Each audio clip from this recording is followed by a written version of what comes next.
When the heavy doors clicked shut, my trembling vanished. I wiped my fake tears and stood tall. I looked at Trey watching me from the library. I told him to grab his laptop and get into my car.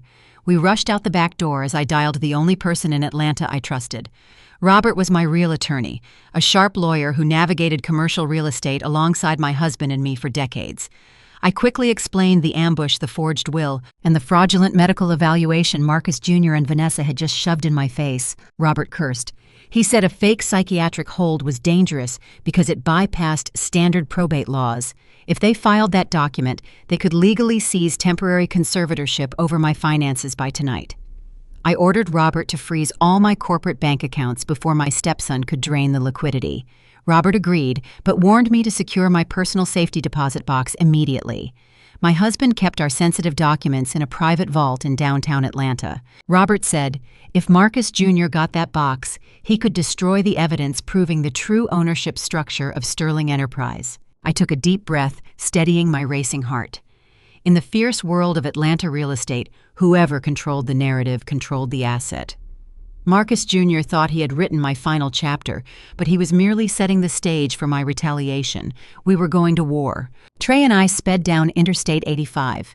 When we reached the financial district, I told Trey to wait in the car with his laptop ready. I smoothed my blazer, lifted my chin, and walked through the glass doors of the bank with the confidence of a woman who owned half the city block.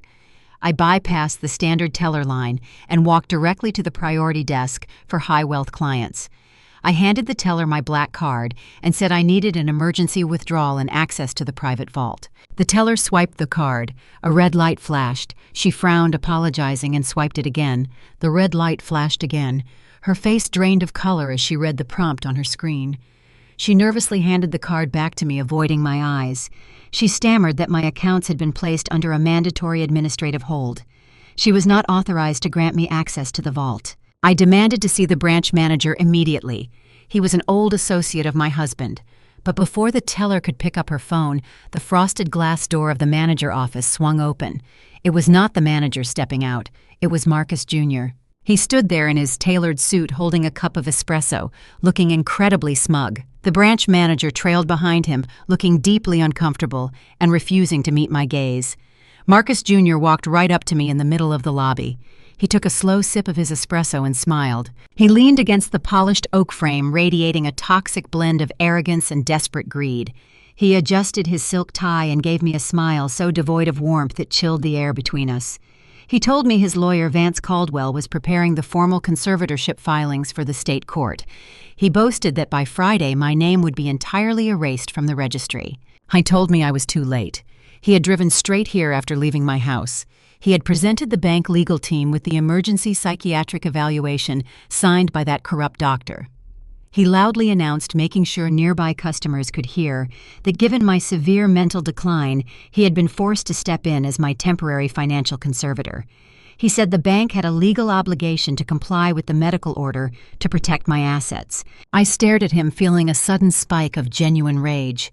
He had used the system I helped build to completely neutralize me. He stepped closer, dropping his voice to a malicious whisper. He mocked me right there on the marble floor. He said I was standing in a bank carrying a card that could not even buy a cheap cup of coffee. He said I was entirely penniless and completely at his mercy. I demanded the branch manager let me into my safety deposit box. The manager finally looked up, wringing his hands nervously. He apologized profusely, but stated the safety deposit box was linked to the frozen accounts. He said until the legal dispute over my mental capacity was resolved in court, no one could access the vault without Marcus Jr. giving explicit consent. Marcus Jr. laughed out loud. He told the manager to call building security and have me escorted off the premises before I had an episode. 2 security guards in dark suits began walking purposefully toward me. I was cornered. I had no money, no leverage, and no legal standing in that lobby. My stepson had successfully checkmated me in broad daylight.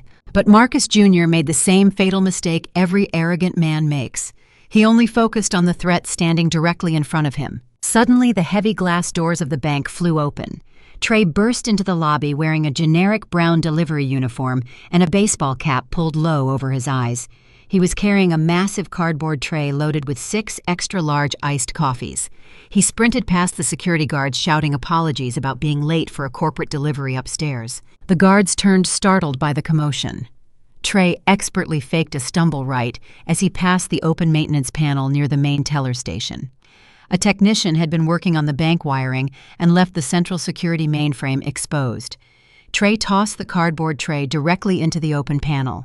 6 cups of sticky iced coffee exploded across the exposed motherboards and wiring arrays. Sparks showered onto the marble floor. A loud popping sound echoed through the lobby. Immediately, the entire electrical system of the bank short-circuited. The lights flickered and died. An instant later, the emergency fire alarms began blaring with a deafening shriek. Strobe lights flashed frantically across the darkened lobby. Automated safety protocols kicked in, releasing a thick cloud of white fire-retardant smoke from the ceiling vents directly above the maintenance panel. Complete chaos erupted.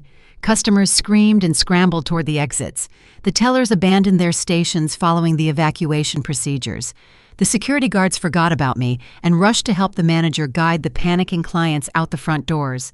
Marcus Jr. was caught in the middle of the stampede, coughing and swearing as he was pushed toward the exit by the fleeing crowd. No one was looking at me.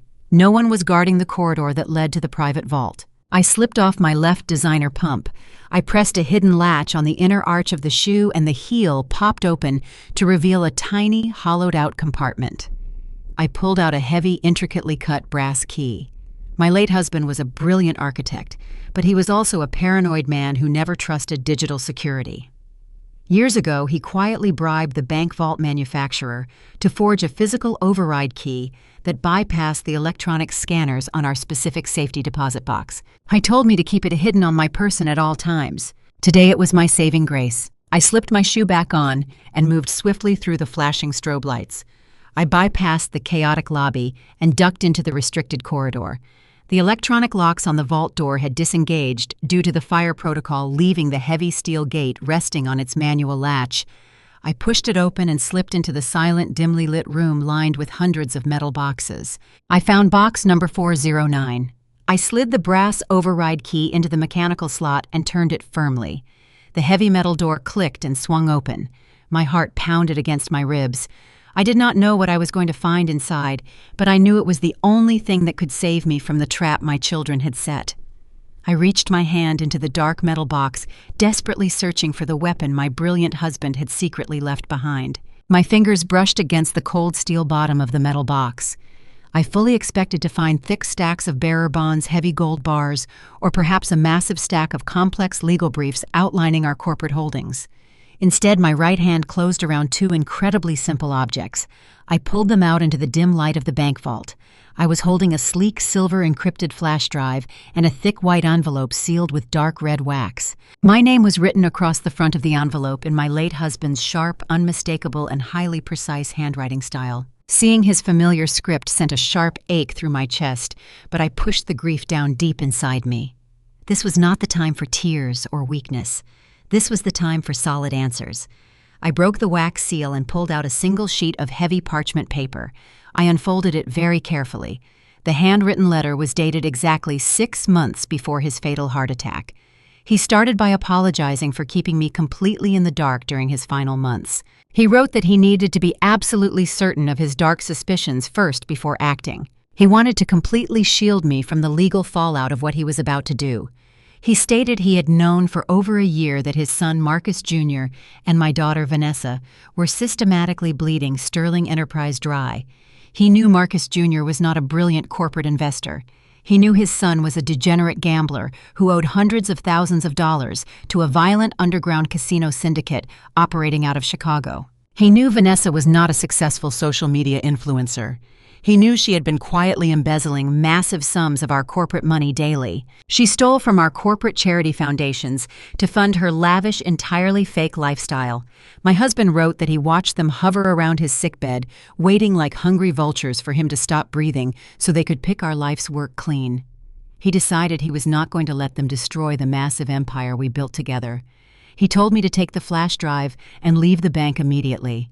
He wrote that the bank was no longer safe, and I needed to view the digital contents in a highly secure, completely private location, away from any prying eyes. He ended the letter with a phrase that made the hair on my arm stand up instantly. He wrote that true justice requires ultimate patience, and deep greed is always its own executioner. I shoved the letter and the silver flash drive deep into my black blazer pocket. I closed the metal box, locked the heavy vault door, and hurried back down the restricted corridor. The bank lobby was still a chaotic mess of flashing emergency strobe lights, billowing white fire-retardant smoke, and shouting security guards. I slipped right past them, completely unnoticed in the incredibly loud, massive confusion. I pushed through the heavy glass exit doors and stepped out into the humid Atlanta afternoon air. Trey was idling in my car in the narrow alleyway right behind the bank building. He had already discarded the brown delivery uniform and was sitting in the driver's seat with his laptop open and completely ready. I opened the passenger door and slid inside, locking it instantly behind me. I pulled the silver flash drive from my pocket and handed it to my grandson. I told him his grandfather had left us a digital message, but it was extremely heavily encrypted now. Trey took the drive and plugged it directly into his computer. A black screen popped up demanding a complex alphanumeric password. I pulled out the handwritten letter and read the serial number stamped at the very bottom of the page. Trey rapidly typed the sequence into the prompt. He hit the enter key. The encryption software instantly dissolved. A single video file appeared on the bright desktop screen. It was simply titled "The Final Legacy." Trey clicked play. The video opened to show my husband sitting alone in his private downtown office. He looked incredibly tired and physically weak there. His face was pale from the early stages of his illness, but his dark eyes burned with intense, fierce determination. He looked directly into the camera lens, speaking directly to me. He said he was making this recording to ensure I understood the absolute magnitude of the trap he had painstakingly built for our treacherous children. He explained that Marcus Jr. and Vanessa believed they were fighting to inherit a commercial real estate empire worth tens of millions of dollars. They thought they were about to become Atlanta real estate royalty. But my brilliant husband had alternate, deeply hidden plans. He had spent his last 6 months on Earth turning Sterling Enterprise into a massive, highly toxic financial time bomb. He calmly explained his brilliant masterstroke. Knowing he was rapidly dying, he quietly reached out to his most ruthless corporate banking contacts. Over the course of 3 months, he aggressively leveraged every single commercial property we proudly owned. He took out the maximum possible mortgages on our luxury apartment complexes, our downtown office towers, and even the $5 million Buckhead mansion. He relentlessly maxed out every single corporate line of credit available, strictly to our previously famous company name. He completely liquidated our massive real estate portfolio from the inside out, magically turning our hard physical assets into pure cash. He managed to extract exactly $30 million in liquid capital. Then he performed the most sophisticated financial maneuver of his entire professional career. He routed every single cent of that $30 million through a highly complex web of international holding companies, completely erasing the digital paper trail. The video cut to a clear shot of legal documents bearing official Swiss banking seals. My husband explained he had safely deposited the entire $30 million away entirely today. He placed the funds into an impenetrable anonymous blind trust located deep in Geneva, Switzerland.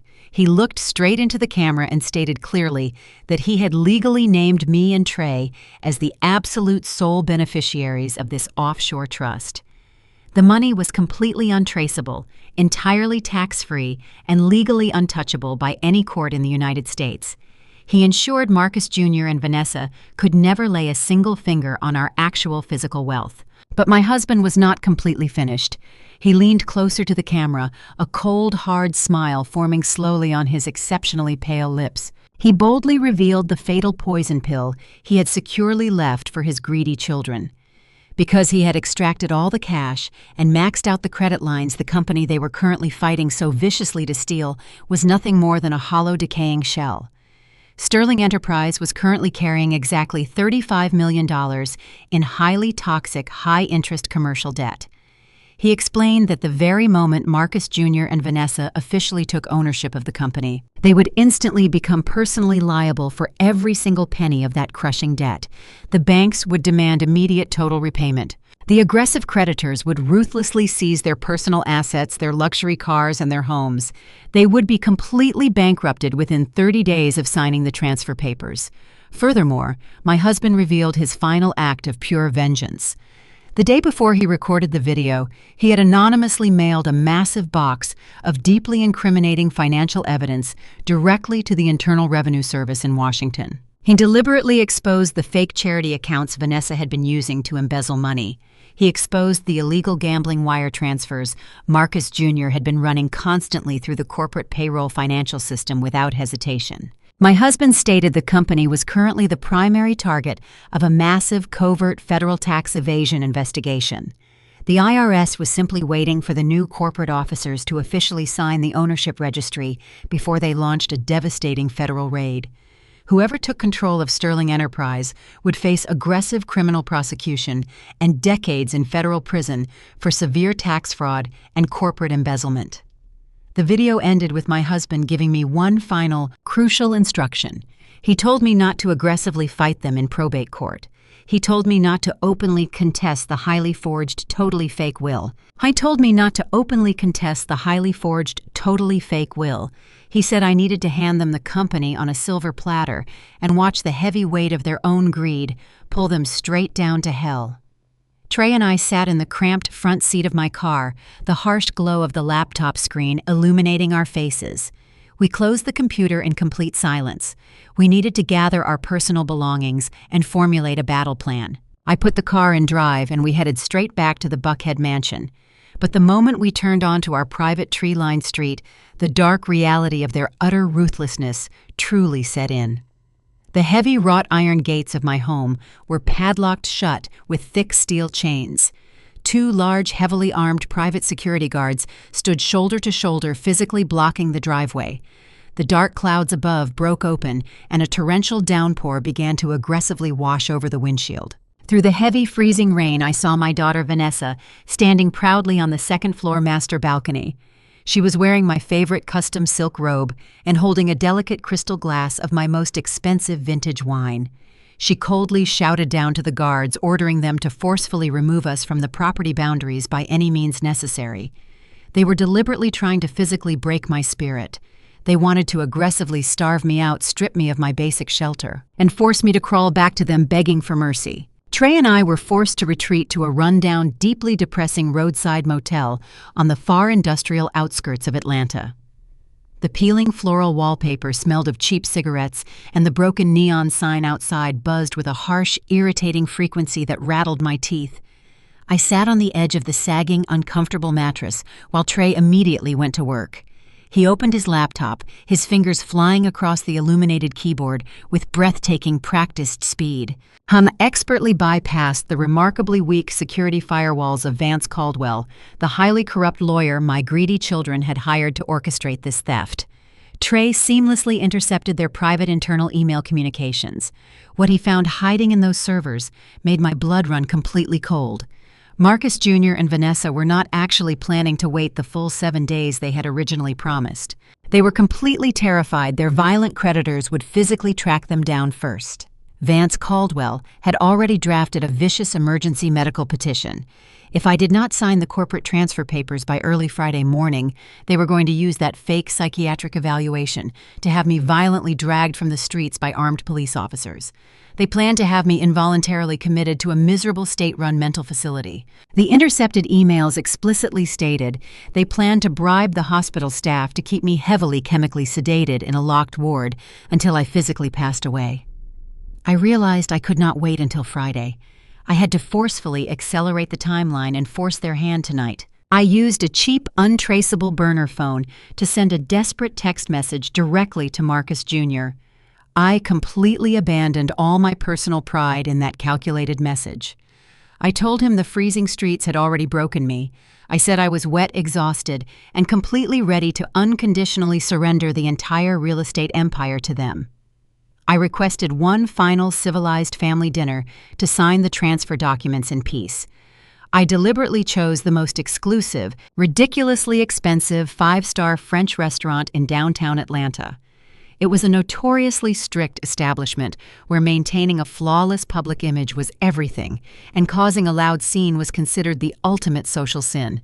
I arrived exactly on time, intentionally wearing a damp, incredibly cheap trench coat over my clothes. I played the pathetic part of the defeated penniless widow to absolute perfection. Marcus Jr., Vanessa, and Vance Caldwell were already comfortably seated at the absolute best table right in the center of the crowded dining room. They were dressed in impeccable, flashy designer clothing, radiating a highly toxic brand of arrogance. The moment I sat down at the table, the vicious public humiliation began. They intentionally ordered multiple $1,000 bottles of rare imported wine, massive cuts of premium Wagyu steak, and towering silver platters of beluga caviar. They laughed loudly and obnoxiously deliberately, drawing stares from the surrounding tables as they mocked my damp coat and my sudden pathetic poverty. Marcus Jr. cruelly joked that I would have to stay late and wash dishes in the back kitchen just to pay for my single glass of tap water.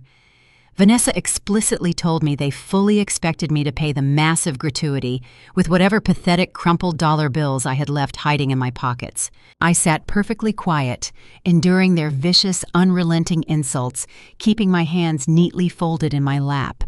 I did not touch a single bite of the extravagant, decadent food placed in front of me. I simply watched them gorge themselves aggressively on a completely false victory. What they absolutely did not notice was Trey sitting inconspicuously in a dimly lit, secluded booth on the exact opposite side of the restaurant. His laptop was open and carefully concealed, quietly tapped into both the restaurant local payment network and the dark web. When the arrogant waiter finally brought the thick leather binder containing the massive $2,000 dinner bill, Vanessa haughtily snatched it up. She desperately wanted to showcase her immense new wealth to the entire dining room. She pulled out a shiny, heavy platinum credit card and dropped it onto the silver tray with a loud, arrogant smack. The waiter bowed slightly and walked away to process the transaction. 3 excruciating minutes later, the waiter returned. He looked incredibly uncomfortable and deeply apologetic. He quietly informed Vanessa that her premium card had been instantly declined by the issuing bank. She scoffed loudly, angrily, calling the restaurant machine defective, and aggressively threw down a second luxury credit card. The waiter returned a minute later, sweating nervously. Declined again. Trey had successfully and completely frozen every single one of her stolen, fraudulently funded bank accounts. Suddenly, the vibrant color entirely vanished from Vanessa's perfectly contoured face. Before she could loudly scream at the terrified waiter and cause a massive public scene, Marcus Jr. felt his cell phone vibrate harshly against the wooden table. He snatched it up and answered it angrily, clearly annoyed by the interruption. I sat back and watched his intensely arrogant expression shatter into pure, unadulterated terror. The warm blood completely drained from his face, leaving his skin a sickly ashen gray. It was the brutal, unforgiving enforcers from the illegal underground casino in Chicago. They coldly informed him that his temporary grace period was officially over. They aggressively demanded their $500,000 by midnight tonight, or they were coming to his hotel room to forcefully amputate both of his hands with a bone saw. Marcus Jr. dropped his expensive phone directly onto the pristine white tablecloth. His hands began to shake violently and uncontrollably.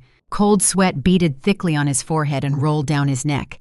They were entirely trapped in a cage of their own making. They absolutely could not pay for the lavish, decadent dinner they had just consumed. They were currently being publicly humiliated in front of the Atlanta corporate elite, and a violent mob syndicate was actively hunting them down to inflict severe bodily harm. The heavy, suffocating silence at our table was absolutely deafening. I calmly picked up my crisp linen cloth napkin and gracefully dabbed the corners of my mouth. I reached deep into the hidden inside pocket of my damp, cheap trench coat. I pulled out a pristine, solid metal black card. It was not a standard credit card. It was a highly exclusive invitation-only card linked directly to the untraceable $30 million Swiss blind trust my brilliant husband had secretly established for my protection. The dark metal gleamed under the soft ambient lighting of the restaurant chandelier. I placed it gently onto the silver tray and handed it directly to the nervous waiter. He ran it through his handheld terminal. The massive transaction cleared instantly without a single hesitation. I slowly leaned forward across the table, resting my elbows on the white linen. I looked deeply into the terrified wide eyes of my greedy children and their highly corrupt, sweating lawyer. The power dynamic in the room had shifted entirely in the span of 5 minutes. I broke the silence with a voice as cold and sharp as cracked ice. I told them I was fully prepared to sign their fraudulent transfer papers tonight, but I was going to do it strictly on my own terms. The heavy silence in that upscale French restaurant hung in the thick air, long after I delivered my cold ultimatum. Marcus Jr. stared blankly at the solid black metal card resting on the polished silver tray, his square jaw trembling visibly under the ambient chandelier lighting. He had swaggered into this elegant dining room fully expecting to utterly crush a helpless, penniless widow. Instead, he found a formidable woman holding the absolute financial lifeline he desperately needed to stop the ruthless Chicago mob from physically dismembering him tonight. I stood up slowly from the table, deliberately smoothing the damp wrinkles from my cheap trench coat. I leaned forward and told them they had exactly 12 hours to prepare the corporate transfer documents to my exact legal specifications. I turned around and walked out of the opulent dining room with my head held extremely high, leaving my treacherous children completely drowning in their own suffocating panic. Trey was already waiting patiently in the passenger seat of my car, with the engine quietly rumbling. We sped away from the glittering, rain-swept lights of downtown Atlanta and headed straight back to the desolate neon-lit motel located on the harsh industrial outskirts of the city. I felt a massive surge of adrenaline coursing through my veins, but Trey was uncharacteristically quiet. His dark eyes remained glued intensely to the glowing screen of his laptop as we navigated the dark, slippery highway. When we finally stepped inside our cramped, stale-smelling motel room, he immediately locked the heavy metal deadbolt and securely wedged a sturdy wooden chair directly under the brass doorknob. I asked him what was wrong. He typed furiously, bringing up a secure encrypted messaging board hidden deep on the dark web. He told me my chillingly calm demeanor at the restaurant had severely spooked his father. Marcus Jr. was completely cornered by highly violent loan sharks, and desperate men absolutely do not play by civilized corporate rules. Trey pointed a shaking finger to a long series of recently intercepted text messages on his screen. Marcus Jr. realized that as long as I was actively breathing and dictating legal terms, he was not in absolute, undisputed control of the family estate. He decided he simply could not afford to wait for my signature tomorrow morning. He had just hired 2 local heavily armed enforcers to visit our isolated motel room tonight. They were strictly instructed to forcefully shove a lethal dose of prescription sleeping pills down my throat and stage the brutal scene to look like a tragic, grief-induced suicide. Once I was permanently out of the picture, Marcus Jr. planned to use his highly corrupt lawyer to simply forge my final signature and claim the massive estate entirely uncontested. My blood turned completely to ice. The fierce battle for Sterling Enterprise had just escalated rapidly from white-collar corporate theft to premeditated, cold-blooded murder. I quickly asked Trey if we needed to grab our bags and run right now. He shook his head firmly, a fierce, highly determined light flashing brightly in his dark eyes. He said running away into the night would only make us permanent, easy targets for the mob. We needed undeniable, rock-solid proof of their violent criminal intentions to completely destroy them in federal court. He told me to pack my overnight bag tightly and stay hidden close to the far window. I was going to set a devastating digital trap. For the next tense hour, I watched my brilliant 19-year-old grandson completely transform that dingy, forgotten motel room into an impenetrable digital fortress. He had spent his entire first semester at Morehouse College exclusively mastering physical security bypasses and network infiltration. He completely rewired the electronic strike plate on the heavy solid core bathroom door, linking the locking mechanism directly to a secure application on his encrypted smartphone. Next, he pulled a pair of heavy, high-decibel tactical sonic emitters from his dark canvas backpack. He hid them carefully behind the dirty, rattling air conditioning vent located near the cracked ceiling. These specific devices were originally designed for aggressive military riot control, fully capable of emitting a piercing high-frequency sound wave that would instantly disorient and completely incapacitate anyone standing inside the enclosed room. We turned off the main overhead lights and waited silently in the suffocating, terrifying darkness. The relentless, methodical ticking of the cheap plastic wall clock sounded exactly like a heavy sledgehammer striking an anvil inside my ears. I clutched my heavy leather purse tightly to my chest, my knuckles turning stark white from the extreme tension. At exactly 2 in the morning, the heavy, oppressive silence was shattered by the incredibly faint metallic scratching sound of a professional lockpick sliding smoothly into our front door. My breath caught painfully in my throat. I backed away slowly into the deep, inky shadows near the curtained window, exactly as Trey had instructed me to do. The heavy brass deadbolt clicked softly. The solid wooden door creaked open, slowly pushing the wedged wooden chair aside with sheer, terrifying brute force. 2 massive, broad-shouldered men stepped quietly into the pitch-black motel room. They wore dark tactical clothing and thick black ski masks pulled tight over their faces. One of them held a heavy, suppressed black pistol. The other carried a small medical bag containing the lethal dose of pills meant exclusively for me. They moved across the stained carpet with terrifying practiced silence. The massive man holding the pistol approached the empty, rumpled mattress, slowly raising his weapon in the dark. In that split second of total confusion, when he finally realized the bed was completely empty, Trey initiated his brutal counterattack. Trey slammed his hand down hard on his laptop keyboard. The tactical sonic emitters, hidden deep inside the air conditioning vents, shrieked violently to life. A devastating, agonizingly high-pitched frequency blasted relentlessly through the small enclosed room. The sound was not just incredibly loud. It was a brutal physical force that vibrated violently inside your skull and completely scrambled your inner ear equilibrium.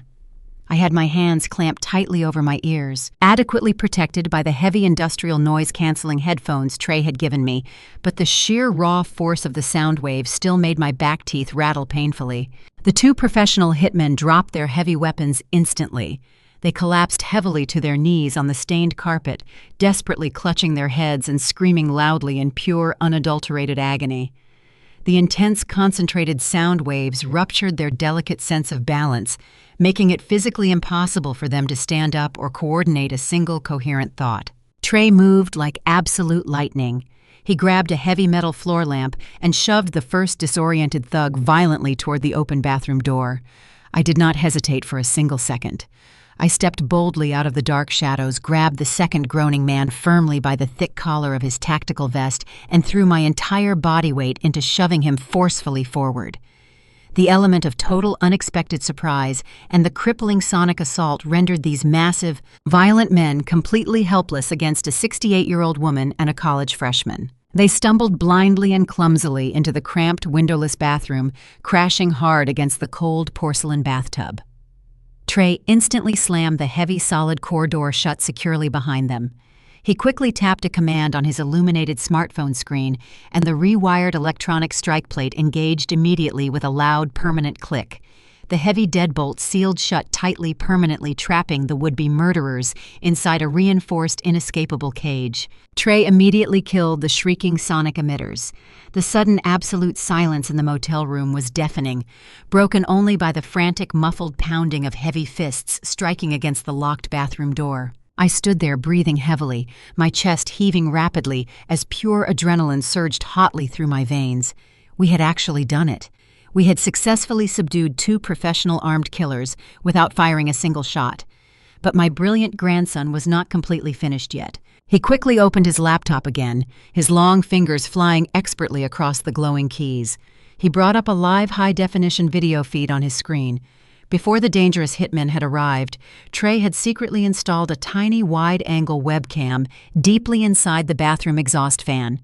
The crisp, clear infrared video feed showed the 2 massive men ripping off their black ski masks, sweating profusely and panicking wildly as they desperately slammed their heavy shoulders against the reinforced wooden door.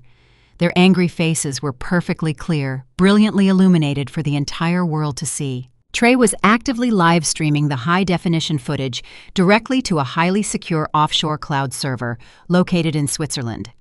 He simultaneously ran their clear faces through an open-source criminal facial recognition database. Within mere seconds, their true identities popped up brightly on the screen. Both men had extensive, highly violent criminal records in the state of Georgia. Trey efficiently captured the live audio feed from the bathroom as well. We stood there and listened to them frantically dialing their burner cell phones, desperately calling Marcus Jr. to angrily tell him the quiet assassination had completely failed and they were currently trapped. We now possessed crystal clear, utterly undeniable video and audio evidence of armed hitmen actively attempting to execute me under the direct, explicit orders of my own stepson. The legal leverage we held was now absolute. The heavy, desperate pounding on the bathroom door grew significantly more frantic.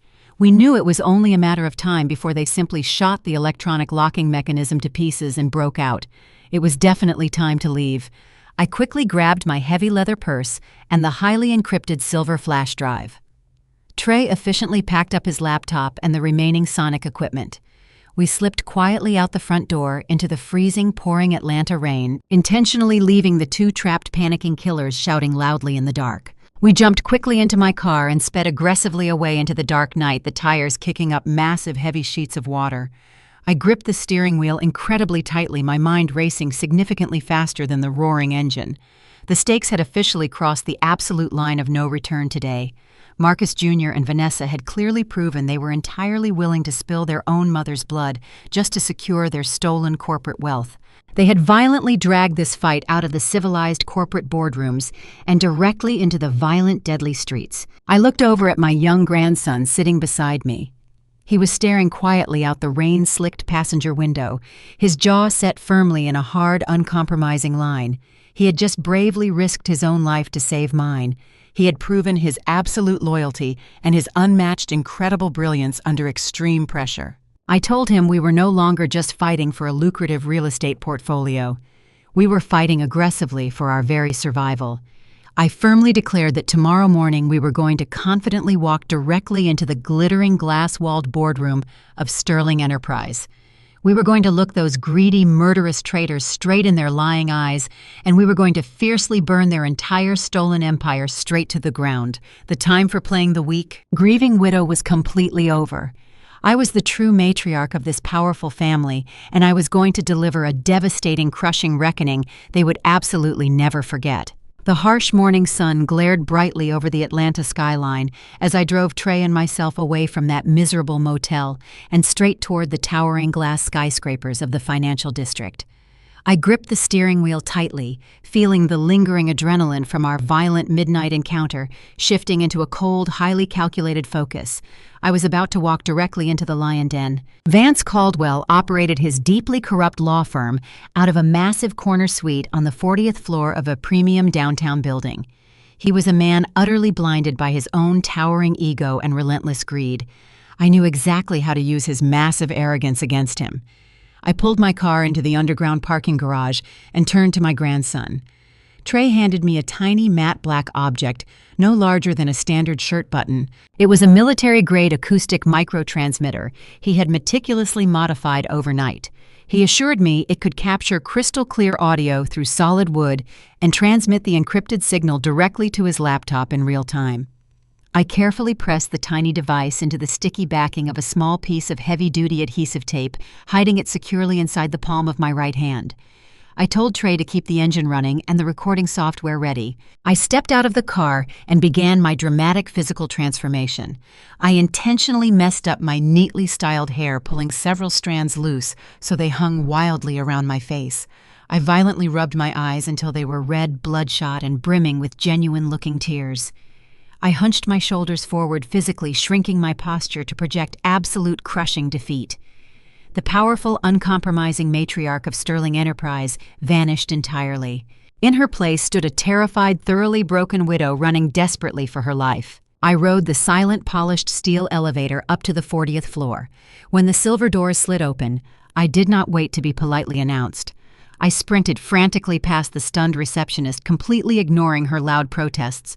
I shoved my way violently through the heavy mahogany doors of Vance Caldwell's private corner office. Vance was sitting comfortably behind his massive custom-built marble desk, casually sipping a glass of expensive sparkling water. He jumped in his leather executive chair, clearly startled by my sudden chaotic intrusion. I immediately launched into the performance of a lifetime. I let out a loud, ragged sob and practically collapsed against the thick wooden doorframe. I threw my arms out wildly, begging him to call off the violent men with the guns. I screamed that two massive killers had broken into my motel room in the dead of night. I cried that they had brutally attacked us in the dark. and I was absolutely terrified they were going to murder my teenage grandson. I hysterically pleaded with him, saying I could not take the constant terror anymore. I loudly declared that Marcus Jr. had won the war. I said I was completely ready to surrender every single asset, every bank account, and the entire commercial real estate portfolio immediately. I begged him to just let us live. Vance Caldwell stared at me for a long, silent moment. I watched a deeply sickening, utterly triumphant smile slowly spread across his slick, arrogant face. He did not show a single ounce of surprise or concern regarding my horrifying claims of an armed home invasion. Instead, he radiated the profound, disgusting satisfaction of a man who firmly believed his brutal tactics had just yielded a multi-million-dollar victory. He casually set down his sparkling water and leaned back comfortably in his plush leather chair, steepling his manicured fingers together. He spoke to me in a slow, patronizing tone, dripping with condescension.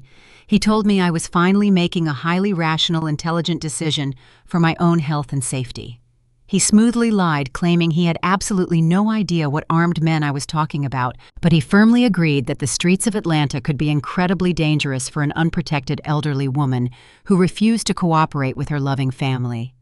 He turned to his glowing computer monitor, his eyes gleaming with unchecked greed. He announced he was going to draft the absolute transfer agreement right now.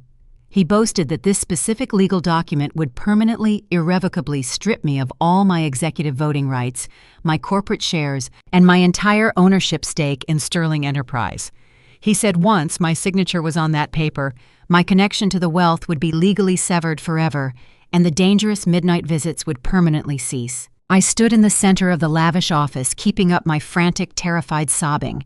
I watched him rapidly typing on his keyboard, completely distracted by his own overwhelming hubris. He was so incredibly eager to finalize the theft of my empire that he stopped paying any real attention to my physical movements. This was my singular window of opportunity. I took a stumbling, intentionally clumsy step forward and dramatically pretended my knees were giving out from sheer exhaustion. I let out a loud gasp and collapsed heavily onto the thick, expensive Persian rug directly in front of his massive desk. I purposely dropped my heavy leather purse, spilling my keys and cosmetics across the floor to create a loud, messy distraction. Vance sighed loudly, clearly annoyed by my dramatic display of weakness.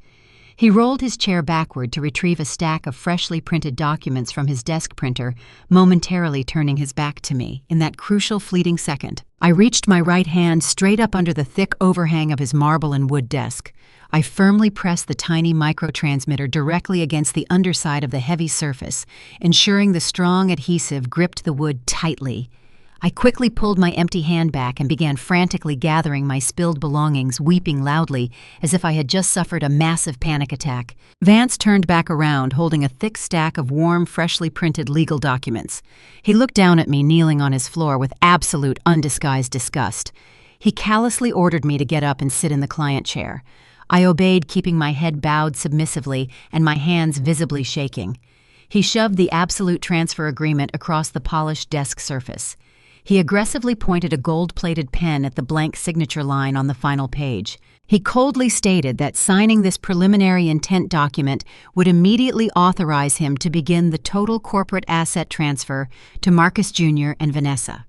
He promised the final binding contracts would be ready for the formal board meeting in a few days, but this signature would guarantee my physical safety tonight. I took the heavy gold pen. I deliberately made my hand tremble so violently that I could barely hold it steady. I let a single, genuine tear fall onto the crisp, white paper.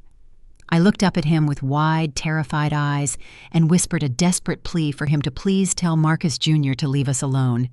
Then I signed my name with a messy, erratic scrawl. Vance snatched the document back instantly, examining my signature with a greedy, victorious gleam in his eyes. He smirked and told me to run along and hide.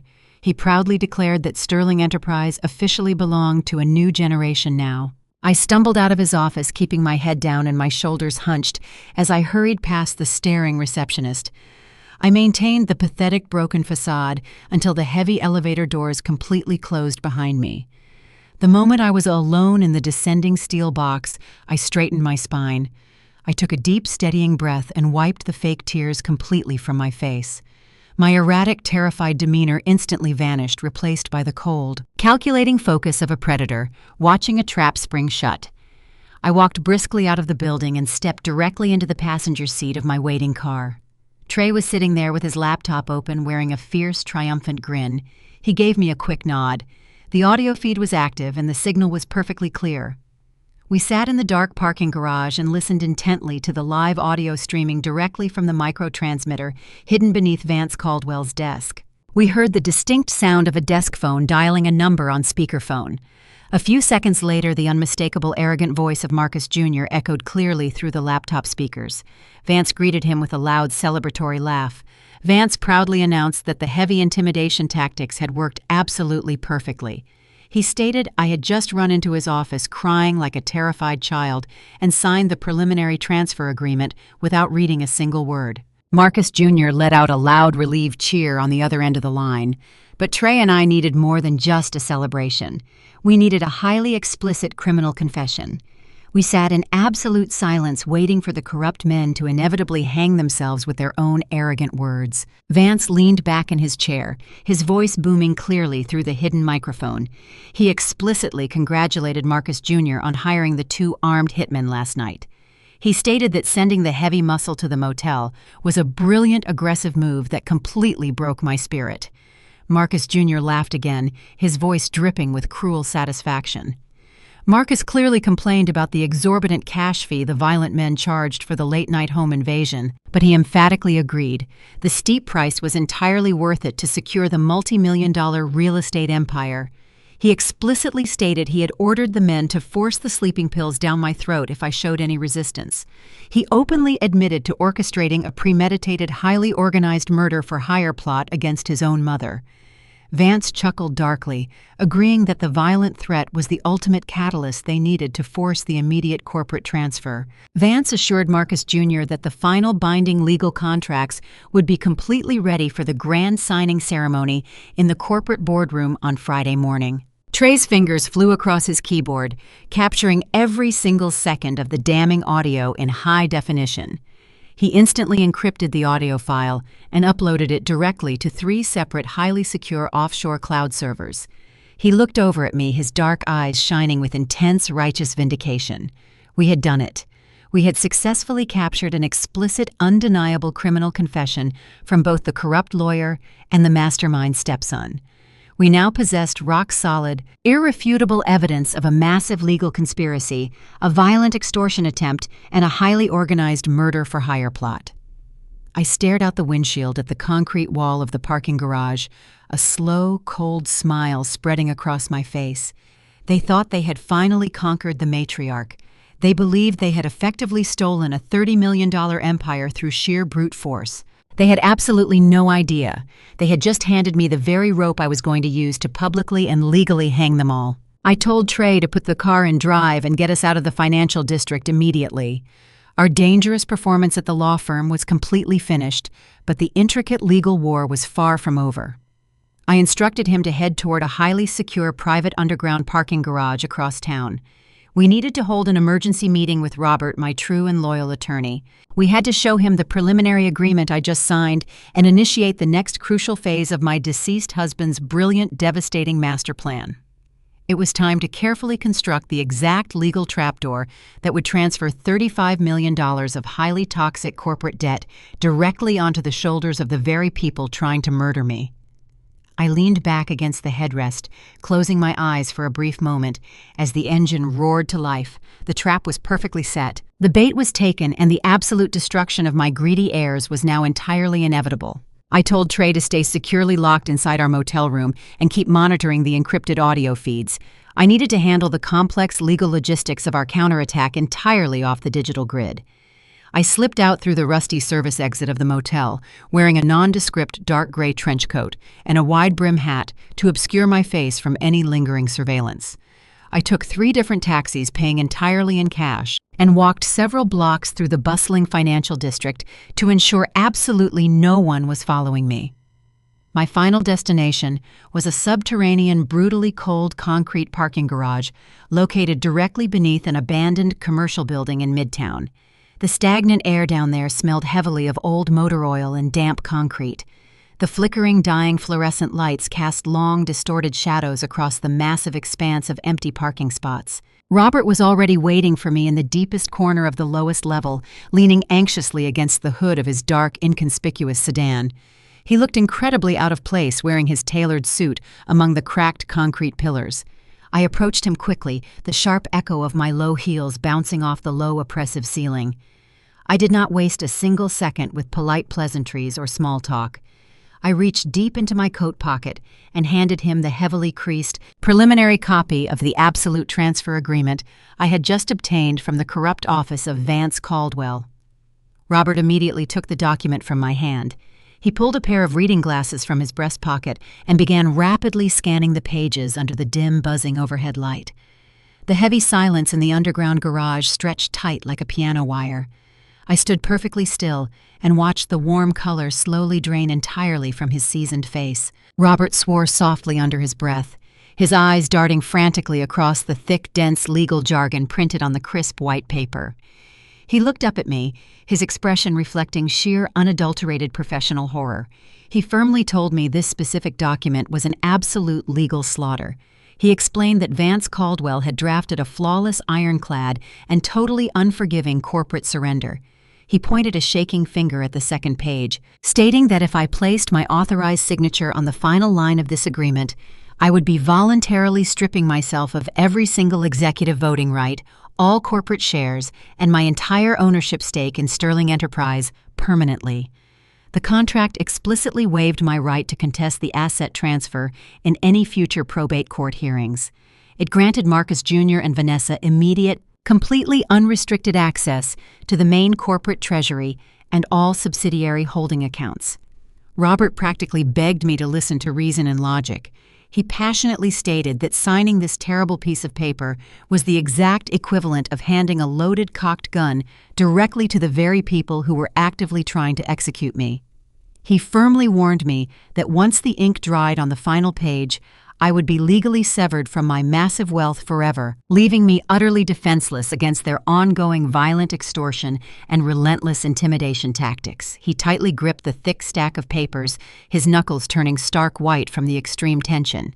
He aggressively insisted we needed to take this fraudulent document straight to a federal judge this afternoon and file an emergency injunction to block the corporate transfer entirely. He reminded me that we possessed the crystal-clear audio recording of the murder plot, and that criminal evidence was more than enough to stop them cold and send them to prison. I raised my right hand, firmly silencing his frantic, desperate legal advice. I gave him a calm, highly measured smile that completely contrasted with the grim, terrifying surroundings of the subterranean parking garage. I told Robert I had absolutely no intention of blocking the corporate transfer tomorrow morning. I looked him straight in the eyes and stated I fully intended to sign their vicious document and hand them the entire company on a gleaming silver platter. Robert stared at me as if I had completely lost my mind. He asked me why on earth I would voluntarily hand over a massive, thriving commercial real estate empire to the very greedy children who just sent armed, violent hitmen to my motel door. I stepped closer to him, lowering my voice so the sound would not carry across the empty concrete structure. I told him Sterling Enterprise was no longer a thriving, profitable empire. I finally revealed the dark, brilliant, and devastating secret my late husband had securely hidden inside the private bank vault. I explained how Marcus Sr. had spent his final months aggressively leveraging every commercial property we owned across the entire city of Atlanta. I detailed the massive high-interest corporate loans, the quietly liquidated hard assets, and the staggering $30 million currently sitting safely in an anonymous, heavily protected Swiss blind trust. I watched Robert process the shocking information. His mouth fell slightly open as the true, overwhelming magnitude of the situation finally hit him. He realized the vast wealth he thought he was protecting was already entirely gone. I did not give him a chance to recover from the shock before dropping the final piece of the puzzle. I firmly informed him that the beautiful corporate shell they were currently fighting to steal was actually carrying exactly $35 million in highly toxic, completely unmanageable commercial debt. I explained that my husband had deliberately left a massive burning crater hidden directly beneath the polished corporate floorboards. Furthermore, I revealed that the Internal Revenue Service was already deeply involved. I told Robert about the massive box of incriminating financial evidence Marcus Sr. had mailed directly to the federal authorities before his death. I explained the fake charity accounts Vanessa had ruthlessly used to embezzle money and the illegal underground gambling wire transfers Marcus Jr. had recklessly run through our corporate payroll system. I stated clearly that federal agents were quietly waiting in the shadows right now, fully prepared to launch a massive, highly public criminal tax evasion raid the exact moment the new corporate ownership registry was officially signed and filed. Robert let out a sharp, breathless laugh that echoed loudly against the cold concrete walls of the garage. The sheer terrifying brilliance of the vindictive corporate trap left my seasoned attorney entirely speechless for a long, heavy moment. He looked down at the absolute transfer agreement in his hands with a completely new, profound perspective. It was no longer a dangerous weapon aimed at my chest. It was a perfectly crafted, inescapable suicide pact for my greedy heirs. I told Robert our singular job now was to ensure they swallowed the lethal poison pill without ever bothering to read the warning label. I instructed him to draft a highly sophisticated, complex legal addendum to be inserted seamlessly into the final transfer package. I demanded the specific language be buried deeply within hundreds of pages of dense, mind-numbing legal boilerplate. I suggested hiding it inside a routine environmental compliance waiver or a standard property indemnification schedule. The fatal clause needed to be incredibly explicit, yet entirely camouflaged by tedious corporate jargon. I dictated the exact legal terms we required to spring the trap perfectly. The hidden addendum must explicitly state that the transferees voluntarily assume all hidden corporate debts, all existing commercial mortgages, and 100% of the criminal legal liabilities currently facing the company and its previous officers. Robert nodded rapidly, his sharp legal mind already formulating the highly complex corporate wording needed to camouflage the deadly binding clause. He confidently assured me Vance Caldwell was far too arrogant and eager to claim his unearned victory. Vance would only focus on securing my physical signature on the final page and completely ignore the dense supplementary schedules provided by opposing counsel. We finalized our strategy standing in the damp, cold air of the parking garage.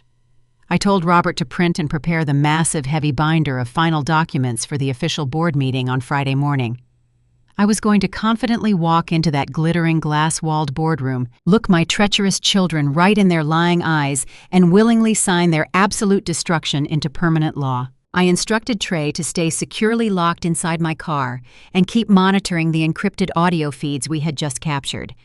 I needed to handle the complex legal logistics of our counterattack entirely off the digital grid.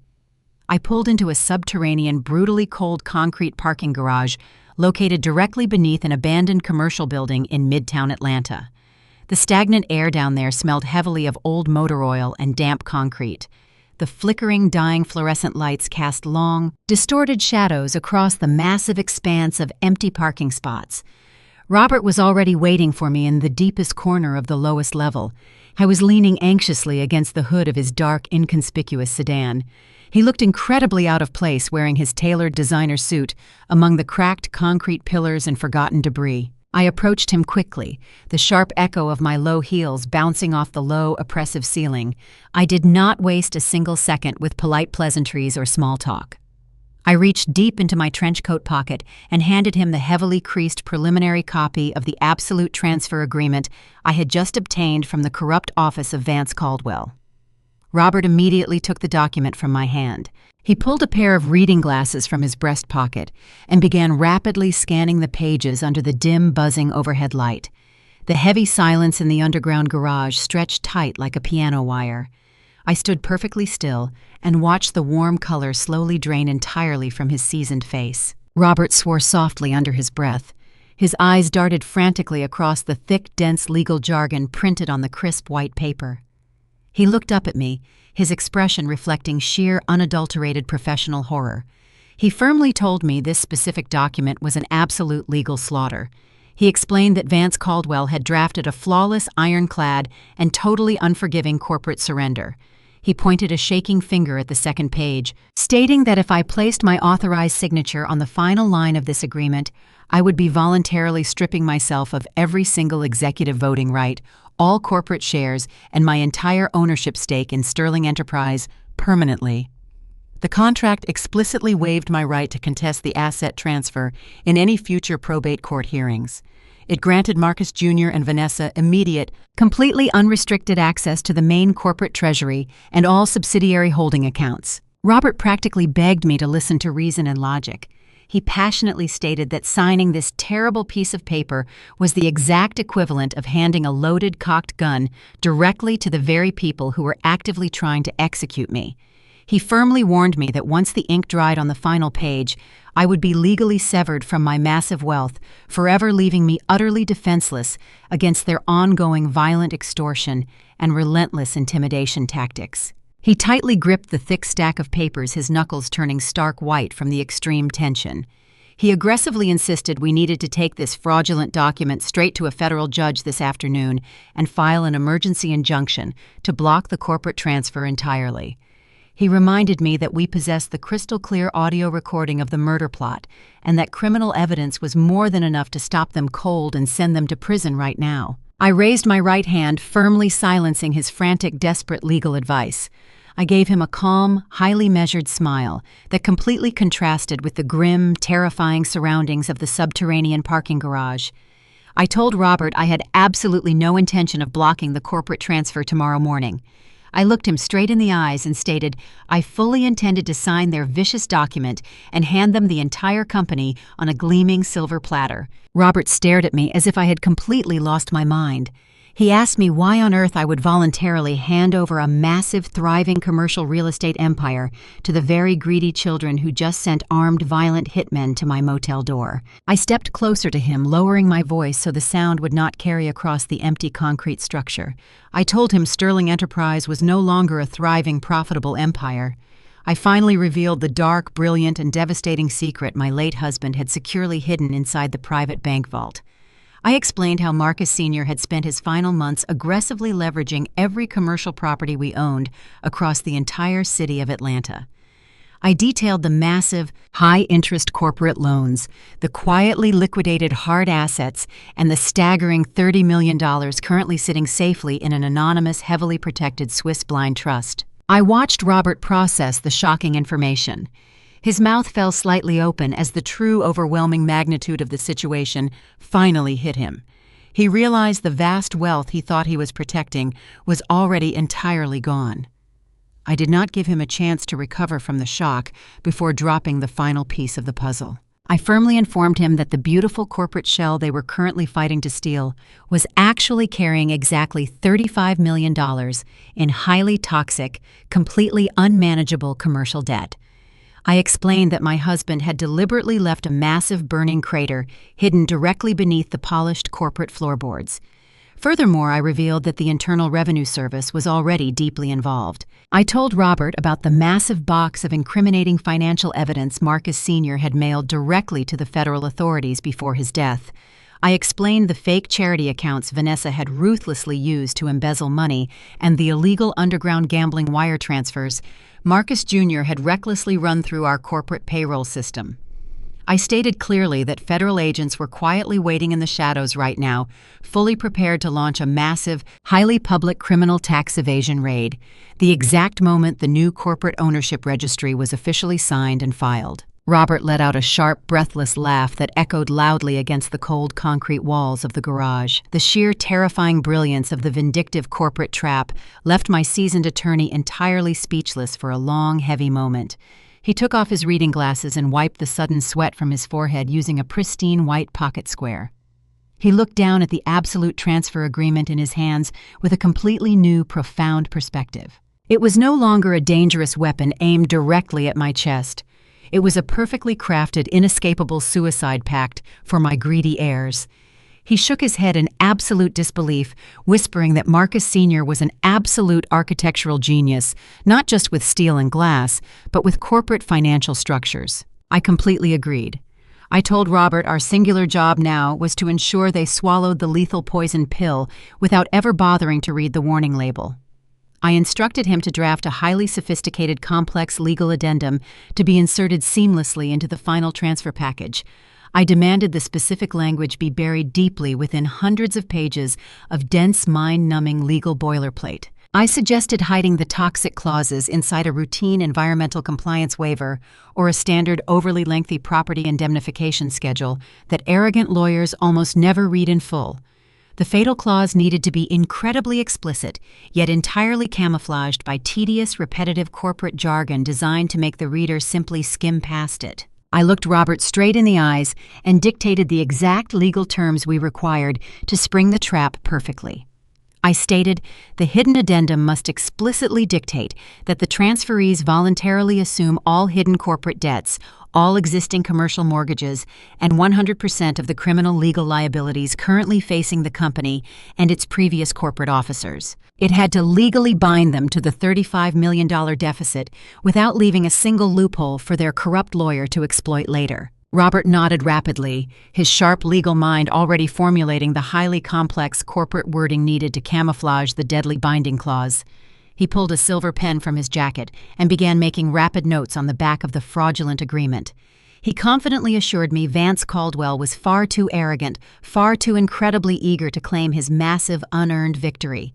Vance would only focus aggressively on securing my physical signature on the final page. He would completely ignore the dense supplementary schedules provided by opposing counsel. He would foolishly assume the extra paperwork was just standard harmless legal posturing from a totally defeated attorney trying to justify his billable hours. We finalized our aggressive, uncompromising strategy, standing in the damp, freezing air of the underground parking garage. The sheer magnitude of what we were about to execute hung heavily between us. We were about to legally hand two deeply corrupt, violent individuals an explosive financial device that would completely level their entire lives. Robert looked at me with a newfound profound sense of deep respect. He promised me the documents would be absolutely flawless. I told Robert to print and prepare the massive, heavy binder of final documents for the official board meeting on Friday morning. I wanted the binder to look as intimidating and physically heavy as possible to further discourage Vance from actually reading the fine print. I was going to confidently walk into that glittering, glass-walled corporate boardroom, look my treacherous, murderous children right in their lying eyes, and willingly sign their absolute destruction into permanent, unbreakable law. I turned my back on my stunned attorney and walked briskly back to my waiting car. The damp, cold air of the concrete garage felt incredibly refreshing against my skin. I slid into the driver's seat next to Trey, who was still silently monitoring the encrypted data streams. I put the car in gear and drove up the steep concrete ramp, steering us directly out of the shadows and back into the bright, glaring light of the Atlanta afternoon. The pieces were finally all in place. The very next evening, Vanessa unknowingly provided the perfect public stage to cement her own destruction. Thursday night was the date of her highly publicized annual charity gala. She hosted the lavish event at an exclusive grand ballroom in the heart of downtown Atlanta. She invited the mayor, several prominent city council members, and a swarm of local media reporters. Her ultimate goal was transparent and deeply cynical. She wanted to aggressively polish her public image and establish herself as the benevolent, capable new leader of our community before the official corporate transfer on Friday morning. She needed the entire city to believe she was stepping up to save a failing matriarch. To ensure her false narrative was utterly convincing, Vanessa sent a courier to my motel room that afternoon. He delivered a shockingly cheap, poorly tailored, and horribly outdated floral dress. It was 2 sizes too big and completely devoid of the sharp, tailored elegance I was famous for wearing. Pinned to the cheap fabric was a passive-aggressive note from my daughter. She explicitly demanded I wear this specific dress to the gala. She wrote that I needed to look like a tired, retired woman who was comfortably stepping away from the harsh demands of corporate life. She wanted me to look frail, confused, and thoroughly neglected to perfectly validate her fraudulent psychiatric evaluation in front of the local press. I held the ugly, scratchy fabric in my hands and felt a familiar burning surge of maternal disgust. A weaker woman might have thrown the dress into the trash and refused to attend. But I was not a weak woman. I was a seasoned corporate predator setting a highly sophisticated legal trap. I knew this public event was a crucial opportunity to secure undeniable recorded evidence that would completely block any future legal defenses they might attempt to use. I put on the oversized, humiliating dress. I deliberately removed all my expensive jewelry. I left my hair flat and unstyled. I even washed off my makeup to ensure my face looked pale, exhausted, and remarkably fragile. When I arrived at this glittering downtown ballroom, the sheer scale of Vanessa's vanity was on full display. Vanity was on full display. Massive floral arrangements covered every table. Crystal chandeliers cast a warm golden glow over the wealthy Atlanta elite. Marcus Jr. was already holding court near the open bar wearing a custom tuxedo and loudly boasting to a group of powerful commercial investors about his grand upcoming plans for Sterling Enterprise. He was drinking heavily, his face flushed with unearned victory. Vanessa was actively working the room, floating between local journalists and wealthy donors in a stunning custom-designed evening gown that easily cost $10,000. They both turned to look at me as I slowly shuffled into the grand ballroom. I intentionally hunched my shoulders and kept my eyes fixed nervously on the floor, perfectly mimicking the hesitant, uncertain gait of a woman suffering from severe cognitive decline. Vanessa quickly masked her cruel smirk with a practiced expression of deep, exaggerated concern. She rushed over to me, grabbing my arm slightly too hard. She loudly guided me toward the front of the room, making sure every single reporter and camera operator actively noticed my frail, pathetic appearance. She was deliberately using my public humiliation as a cheap prop for her own social elevation. What my greedy daughter completely failed to notice was the young, unassuming catering assistant quietly adjusting the primary microphone stand near the main stage. Trey had seamlessly infiltrated the event staff wearing a crisp white uniform. He had already spent the last hour systematically tapping into the central audiovisual network of the ballroom. He bypassed the standard recording equipment and established a direct, high-definition audio feed that streamed straight to his encrypted cloud server. He ensured that every single word spoken near that central stage would be captured with absolute, undeniable crystal clarity. He gave me a barely perceptible nod as I walked past him. Vanessa aggressively guided me up the carpeted stairs and positioned me directly in front of the main podium. The bright, glaring lights of the media cameras immediately focused on us. The crowded ballroom slowly quieted down as Vanessa tapped the microphone. She put on a masterful, deeply sickening performance. She let her voice tremble with fake emotion as she addressed the wealthy crowd. She spoke about the tragic, sudden loss of her brilliant father. She wiped away a completely non-existent tear as she dramatically gestured toward me. She publicly declared that the immense, crushing grief had taken a severe, tragic toll on my mental and physical health. She loudly announced to the captivated audience that I was rapidly losing my battle with severe cognitive decline. She claimed my memory was failing, and my ability to manage the vast complexities of Sterling Enterprise was completely gone. She painted herself as the ultimate self-sacrificing savior. She proudly stated that out of profound love for her mother, she and her brother were bravely stepping forward to completely relieve me of my heavy corporate duties. She declared they were taking over the family empire tomorrow morning to ensure I could finally rest in absolute carefree peace. The audience murmured with collective sympathy. The local reporters eagerly recorded every single word of her fraudulent, self-serving narrative. Vanessa turned to me, wrapping her arm tightly around my shoulders in a suffocating, entirely fake embrace. She leaned into the microphone and asked me to say a few words to the community that had supported our family for decades. She fully expected me to mumble something incoherent and embarrassing, perfectly sealing her false narrative in the public record forever. I slowly reached out with violently trembling hands and gripped the edges of the wooden podium. I kept my head bowed low, looking out at the flashing cameras with wide, intentionally vacant eyes. I let a long, heavy silence stretch across the massive ballroom, ensuring absolute, undivided attention from every single person in the crowd. I channeled every ounce of grief exhaustion and calculated brilliance I possessed into my physical performance. I let a genuine, ragged sigh escape my lips before I finally spoke into the highly sensitive microphone. My voice quavered perfectly, sounding incredibly frail and thoroughly exhausted. I looked directly at Vanessa, ensuring the cameras captured the exact moment. I told her I was just so incredibly tired. I said the massive weight of the company was simply too much for my failing mind to carry anymore. Then I delivered the precise, calculated sentence that Robert and I had meticulously drafted in the dark parking garage.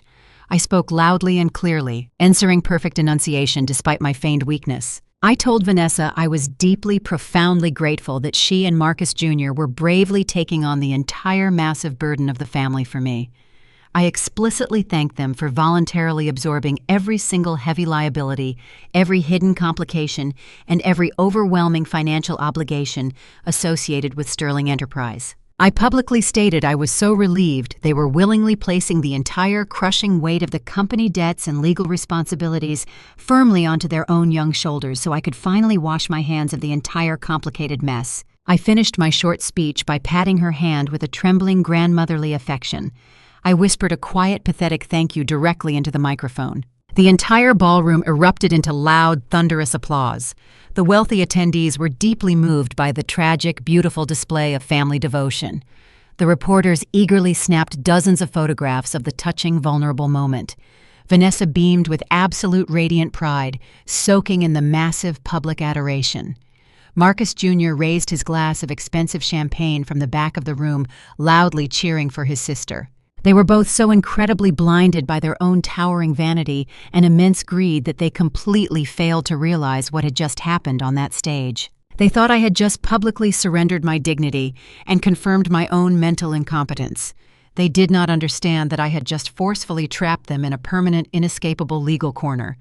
By standing silently and smiling while I explicitly thanked them for voluntarily absorbing the entire massive burden, every hidden complication, and all financial obligations of the company, they had just given their tacit public and legally recorded consent to assuming the toxic liabilities. They could never stand in front of a federal judge and claim they were tricked or completely unaware of the heavy corporate debts. The high-definition audio recording currently sitting on Trey's encrypted server proved they willingly, eagerly, and publicly accepted the full burden of the empire the night before the official transfer. I slowly shuffled away from the bright podium, keeping my head bowed in fake submission. Vanessa was too busy giving a glowing, self-righteous interview to a local news anchor to notice the sudden razor-sharp clarity that briefly flashed through my eyes. I walked carefully down the carpeted stairs and moved quietly through the cheering, oblivious crowd. I spotted Trey standing near the service exit, holding a silver tray of empty champagne flutes. His dark eyes met mine across the room. He gave me a sharp, subtle nod, confirming the devastating audio file was securely captured and permanently locked away. I walked out of the glittering ballroom and stepped into the cool, refreshing evening air of downtown Atlanta. I pulled the cheap, scratchy fabric of the floral dress tighter around my shoulders, feeling a profound sense of absolute, unstoppable victory. Vanessa had intentionally designed this lavish charity gala to be my ultimate humiliating public funeral.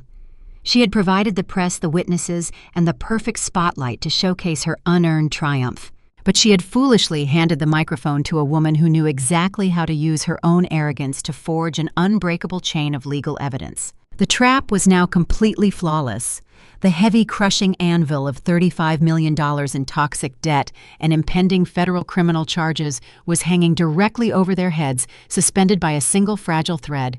All I had to do now was confidently walk into the corporate boardroom tomorrow morning and hand them the sharp scissors. I stepped into my waiting car and drove away from the glittering hotel, leaving my treacherous children to blindly celebrate the absolute last night of their luxurious stolen lives. Tomorrow morning, the merciless hammer of justice would finally devastatingly fall. The sheer adrenaline from silencing the former chief accountant had barely faded from my bloodstream when the sun finally dipped below the glittering Atlanta skyline. It was Thursday night, the eve of the grand corporate transfer. I was sitting on the edge of the sagging mattress in our cramped motel room, carefully reviewing the massive legal binder Robert had meticulously prepared. The intricate legal addendum, the ultimate poison pill carrying $35 million in toxic commercial debt and devastating federal tax liabilities, was buried flawlessly inside the dense environmental compliance schedules. My devastating trap was perfectly set for Friday morning. I told Trey to get some desperately needed rest, knowing tomorrow would demand every single ounce of our collective strength. He retreated to the small adjoining room, though the soft blue glow emanating from under his door told me he was still actively monitoring the digital perimeter. The heavy torrential rain from earlier in the week had reduced to a steady, rhythmic drizzle against the cracked window pane.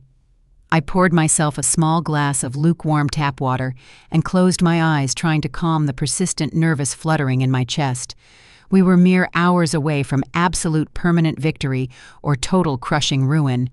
But greedy, desperate men do not simply sleep when millions of dollars are supposedly on the line. They fester violently in their own toxic paranoia. At exactly 11 o'clock, a violent, heavy pounding suddenly shook the thin wooden door of my motel room. It was not the polite, measured knock of a late-night concierge. It was the aggressive, demanding strike of a highly dangerous man who fully intended to break the door down off its hinges if I did not open it immediately. My heart hammered wildly against my ribs, echoing the brutal pounding on the wood. I moved silently across the stained carpet toward the tarnished peephole. Standing directly under the flickering amber light of the exterior concrete walkway was Marcus Jr. He was not alone tonight. Beside him stood a massive, broad-shouldered man wearing a dark leather jacket and a terrifyingly blank, dead expression. This was absolutely not the smooth-tailored lawyer Vance Caldwell. This man radiated pure, unfiltered street violence and lethal intent. I took a deep, steadying breath, unlocked the heavy brass deadbolt, and opened the door just a few inches. Marcus Jr. violently shoved the door fully open with his shoulder, forcing me to stumble awkwardly backward into the cramped room. He marched inside aggressively, bringing the cold, damp night air and the massive, intimidating stranger directly into my space. He quickly locked the door securely behind them. He smugly introduced the towering brute as a highly specialized late-night corporate notary. He brazenly claimed they were here to secure my explicit signature on a preliminary letter of intent to ensure the grand ceremony tomorrow morning proceeded without any sudden, unexpected delays. I looked closely at the terrifying stranger. He did not carry a single legal document or a standard notary stamp. Instead, he reached slowly inside his heavy leather jacket, pulled out a sleek black pistol equipped with a long metallic suppressor, and placed it deliberately onto the small, scratched motel dining table. The heavy, terrifying clunk of the lethal weapon hitting the cheap wood echoed loudly in the small, suffocating room. Marcus Jr. crossed his arms over his chest, a sickeningly arrogant smirk spreading rapidly across his face. He coldly stated that he simply could not afford to take any more risks tonight. He said my sudden, unusual compliance over the past few days had actually made him deeply suspicious. He wanted a firm, ironclad physical guarantee before the sun came up. He threw a single crumpled sheet of paper onto the table right next to the suppressed pistol. It was a crude, hastily typed contract granting him immediate, irrevocable power of attorney over my entire estate, effective instantly upon signature. He aggressively demanded I sign the paper right now, casually warning me that his silent, heavily armed companion was not known for his incredible patience or his gentle demeanor. I stared down at the deadly weapon, feeling a sharp, icy spike of genuine terror shoot straight down my spine. The stakes had instantly elevated from white-collar corporate manipulation to an imminent brutal execution. I slowly raised my eyes to meet my treacherous stepson's gaze. I told him he was making a massive, irreversible mistake. I warned him that forcing a signature at gunpoint would completely invalidate the legal transfer tomorrow morning in front of the board. He laughed, a harsh, grating sound that filled the room. He stepped significantly closer, towering over me in the dim motel room. He cruelly whispered that if I refused to sign the paper right now, I would not live long enough to see the sunrise, let alone step foot inside the glittering corporate boardroom. He openly boasted that his powerful friends in the underground casino syndicate had generously lent him this specific, highly trained enforcer to guarantee the massive debt was properly secured tonight. He commanded me to pick up the pen and sign my life away. I knew I needed to buy precious life-saving seconds. I knew Trey was listening to every single word through the live encrypted audio feed in the next room. I slowly reached for the cheap plastic pen resting dangerously near the lethal weapon. I deliberately made my hand shake uncontrollably, actively playing into Marcus Jr.'s absolute belief in my physical frailty and mounting terror. I stalled by asking him why he was acting so incredibly desperate when the entire lucrative company would legally be his in just 9 short hours. I asked him if the massive, crushing pressure of his hidden gambling debts was finally causing his arrogant mind to completely fracture. The sudden, unexpected mention of his massive underground debts made the massive enforcer shift uncomfortably on his feet. Marcus Jr. slammed his fist hard against the cheap drywall, his face turning a furious, ugly shade of crimson. He screamed that I knew absolutely nothing about the immense, terrifying pressure he was currently under. He shouted that the ruthless Chicago syndicate had given him a strict, unforgiving deadline, and he was not going to let a stubborn old woman stand between him and his ultimate financial salvation. He aggressively grabbed my wrist forcefully, pushing my trembling hand toward the blank signature line on the crude document. I planted my feet firmly on the carpet, refusing to yield, silently praying that my brilliant grandson was actively executing a digital countermeasure right now. Suddenly, the sharp, distinct chime of a priority text message shattered the heavy, suffocating tension in the room. The sound did not come from my pocket. It came directly from Marcus Jr.'s tailored suit jacket. He initially ignored it, aggressively demanding I sign the paper immediately. But the phone chimed again, followed instantly by a rapid, continuous series of urgent notification bells. The sheer volume of incoming messages forced him to release my bruised wrist. He angrily pulled his expensive smartphone from his pocket, muttering a string of violent curses under his breath. I stepped back quickly, rubbing my wrist, watching his face intently. As Marcus Jr. read the glowing screen, his furious, arrogant expression entirely dissolved into a mask of pure, unadulterated horror. The blood rapidly drained from his face, leaving his skin an ashen, sickly gray. His mouth opened and closed silently like a suffocating fish. Trey had not called the local police. He had executed a much more devastating, highly targeted digital strike. Marcus Jr. was staring blindly at a high-definition video file sent from an anonymous, completely untraceable number.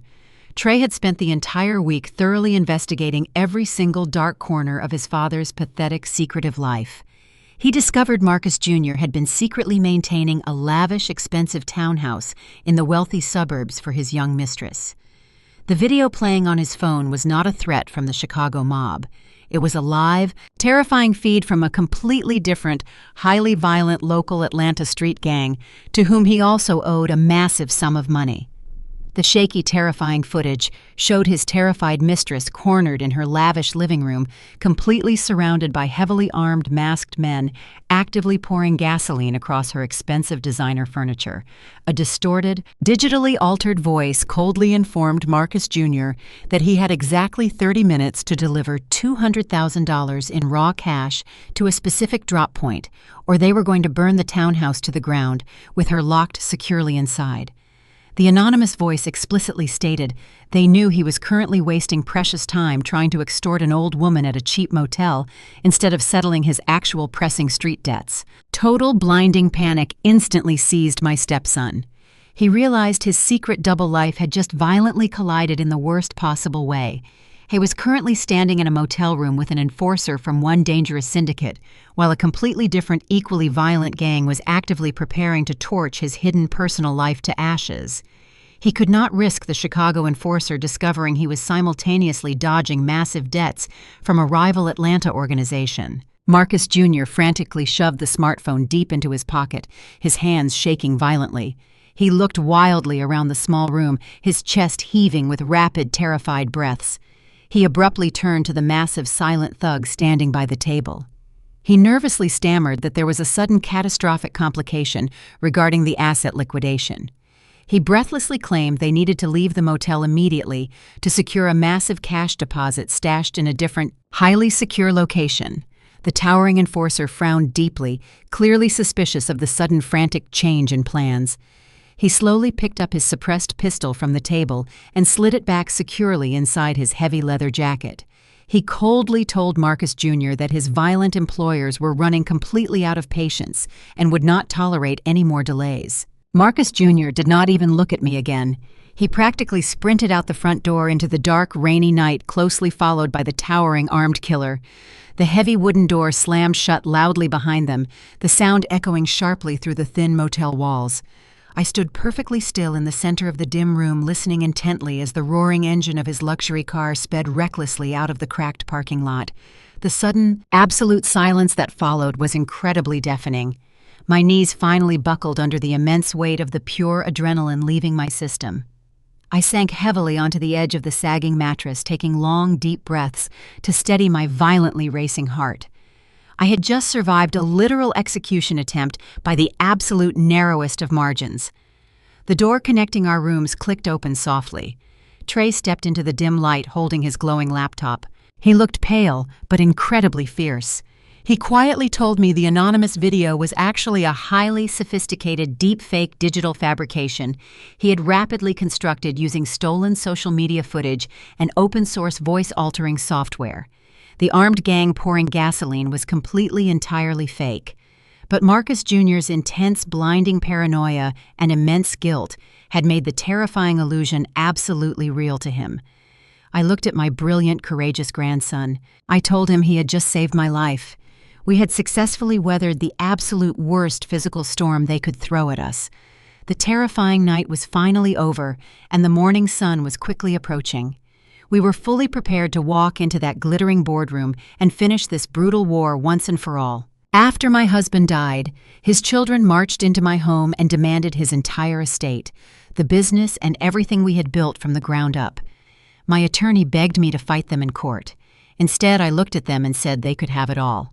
Everyone thought my grief had driven me insane. At the final hearing, I smiled as I signed the transfer papers. My greedy children grinned with triumph, but their smiles vanished the moment their corrupt lawyer turned pale, choking on his words as he read the very last sentence of my terms. The scent of white funeral lilies still hung heavy in the air of my home when the betrayal began. My husband, Marcus Sr., had been in the ground for barely 3 days. I was standing in his home office tracing the grain of the custom oak desk he had designed for me when we started our urban development firm 30 years ago.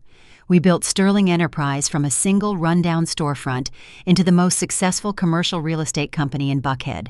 I was still wearing my black morning dress when the heavy wooden doors swung open. My stepson Marcus Jr. strode into the room reeking of cheap whiskey and expensive cologne.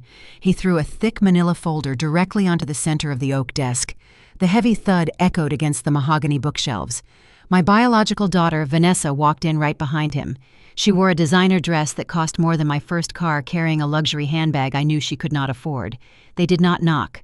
They did not ask how I was coping with the loss of the man I had loved for 4 decades. Marcus Jr. leaned forward, planting his hands flat on the desk. He looked at me with cold, calculating eyes. He said I needed to pack my bags because my time in this house was over. I stared at him, trying to comprehend the sheer audacity of his words. Vanessa stepped up beside him, crossing her arms. She told me they had found a newly updated will. According to her, my husband had left the entire $5 million Buckhead mansion and 100% of Sterling Enterprise to them. She slid a single sheet of paper across the desk toward me. It stated I was entitled to a measly $100,000 life insurance policy, and I had exactly 7 days to vacate the premises. I looked from the forged document to my daughter. I asked her if she really thought I was stupid enough to believe her father would write me out of the company I helped him build. I told them I was going to call the Atlanta police and have them both arrested for fraud. I reached for the landline on the desk. Vanessa did not blink. She slammed a second document down right over the telephone. The bold red letters at the top caught my attention immediately. It was an emergency psychological evaluation. I read the signature at the bottom. It belonged to a highly expensive, deeply unethical psychiatrist known for doing favors for the right price.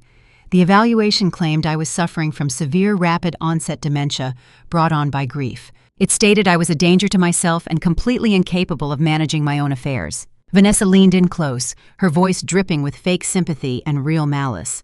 She asked me who I thought the Atlanta police would believe. Would they believe a frantic, grieving older black woman claiming her children were stealing from her? Or would they believe a legally binding medical document signed by a board-certified doctor? She pointed toward the large bay window overlooking the driveway.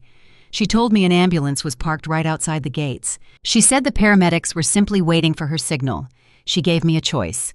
I could leave the house quietly in 7 days with a small insurance check, or the men in white coats would drag me out tonight and lock me in a state-run psychiatric ward where they would sedate me until I forgot my own name. My blood ran cold. The absolute ruthlessness of their plan took my breath away. They had anticipated my resistance. They had weaponized my age and my grief against me. Marcus Jr. smirked, adjusting his expensive tie. He told me the business needed young, modern leadership, not an old woman who refused to step aside. He said my time was over. I was entirely cornered in my own home. I calculated the distance to the door, wondering if I could make it out before they grabbed me. Then I felt a sharp vibration against my thigh. My cell phone was buzzing inside my dress pocket. I slowly moved my hand down and pulled the phone out, keeping it hidden behind the edge of the desk. I glanced down at this glowing screen. It was a text message from Trey. Trey is Marcus Jr.'s 19-year-old son from his first marriage. His father had kicked him out of the house a year ago for refusing to drop out of college to work at a shady car dealership. I had taken Trey in, given him the guest house out back, and paid his tuition at Morehouse College, where he was studying cybersecurity. Trey was the only person in this family who actually possessed a moral compass. I was currently hiding in the adjoining library right on the other side of the heavy wooden doors. The text message was brief, but it held the key to my survival. Trey told me not to argue with them. He said he had just hacked into Vanessa's tablet while they were standing in the hallway. He found out her bank was foreclosing on her $3 million home tomorrow morning. He also discovered his father was drowning in massive debt from an illegal underground casino. Trey typed that they were completely desperate for cash and would absolutely follow through on their threat to lock me away if I pushed them. He told me to play along. The pieces of the puzzle slammed into place. This aggressive ambush was not just about greed. It was about immediate survival for them. They needed the company assets right now to save themselves from financial ruin and dangerous creditors. If I fought them tonight, they would use that fake medical order to silence me.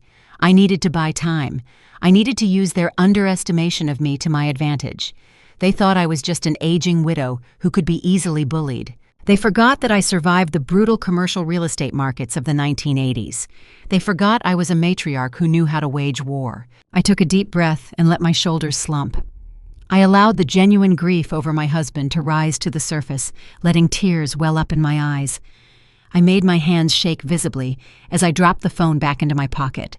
I slowly sank down into the leather desk chair, burying my face in my hands. I let out a loud, ragged sob. I looked up at them with wide, defeated eyes. I told them I was just so tired.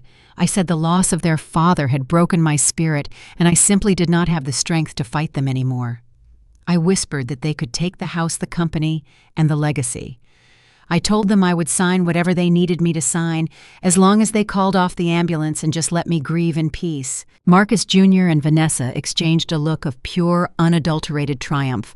They truly believed they had broken me. Vanessa smiled, her teeth flashing white against her dark lipstick. She patted my shoulder with mocking affection, telling me I was making the right choice for my health. Marcus Jr. tapped the desk, telling me the lawyers would bring the final transfer papers on Friday. He told me to start packing my bags. They turned and walked out of the office, their laughter echoing down the hallway. I sat perfectly still until I heard the heavy front door slam shut and their luxury cars speed away down the driveway. The moment the house was quiet, the tears vanished from my eyes. My shaking hands became rock steady. Trey slipped out of the library and quietly entered the office. He held his laptop against his chest, looking at me with wide, worried eyes. He asked if I was okay. I stood up, smoothing the wrinkles from my black dress. I looked at the custom oak desk, then at the portrait of my late husband hanging on the wall. I told my grandson I was perfectly fine. I told him his father and his aunt had just made the biggest mistake of their pathetic lives. They thought they had backed me into a corner. They did not realize they had just handed me the exact weapon I needed to destroy them entirely. The battle for Sterling Enterprise had officially begun, and I was going to make sure they lost everything. The morning sun broke through the heavy rain clouds over Atlanta, casting a brilliant golden light across the city skyline. Friday had officially arrived. I stood perfectly still in front of the full-length mirror in my motel bathroom, washing away the pathetic, terrified facade I had meticulously maintained for the past 5 days. I thoroughly scrubbed my face, removing every trace of the exhausted, broken widow they desperately wanted me to be. Today, I was resurrecting the fierce, uncompromising matriarch who had single-handedly negotiated multi-million-dollar zoning deals in the 1980s. I reached into my overnight bag and pulled out my absolute best armor. I entirely bypassed the cheap, scratchy floral dresses Vanessa had aggressively tried to force upon me. Instead, I put on a razor-sharp, custom-tailored emerald green executive suit. I fastened a heavy vintage gold necklace around my throat, a precious piece my late husband had bought for me after we successfully closed our very first commercial property deal together. I applied my signature dark crimson lipstick with absolute unwavering precision. I slipped my feet into a pair of sleek black designer pumps. I looked at my reflection and saw a highly dangerous woman who was fully prepared to violently burn an entire empire straight to the ground to protect her true legacy. I stepped confidently out of the small bathroom. Trey was already waiting patiently by the front door, wearing a crisp charcoal suit and holding his encrypted laptop securely under his arm. He looked incredibly mature today, radiating the exact same quiet, formidable strength his grandfather once proudly possessed. I gave him a firm single nod. We left the dismal roadside motel behind forever and drove directly into the beating, wealthy heart of the Atlanta financial district. The towering, sleek, glass facade of the Sterling Enterprise headquarters completely dominated the busy downtown intersection. My brilliant husband and I had literally poured our blood, our sweat, and our very souls into pouring the concrete foundation of this massive, imposing skyscraper. As we slowly pulled into the exclusive VIP executive parking garage, I felt a profound, overwhelming sense of absolute ownership wash over me. This was my personal territory. I knew every single hidden security camera, every private elevator access code, and every quiet executive corridor. We bypassed the bustling main lobby entirely and took the private, highly secure elevator straight up to the 50th floor. The ride up was completely silent. The sheer crushing gravity of the impending corporate execution hung incredibly heavily in the cold air between us. The heavy steel elevator doors slid open smoothly with a soft, melodic chime.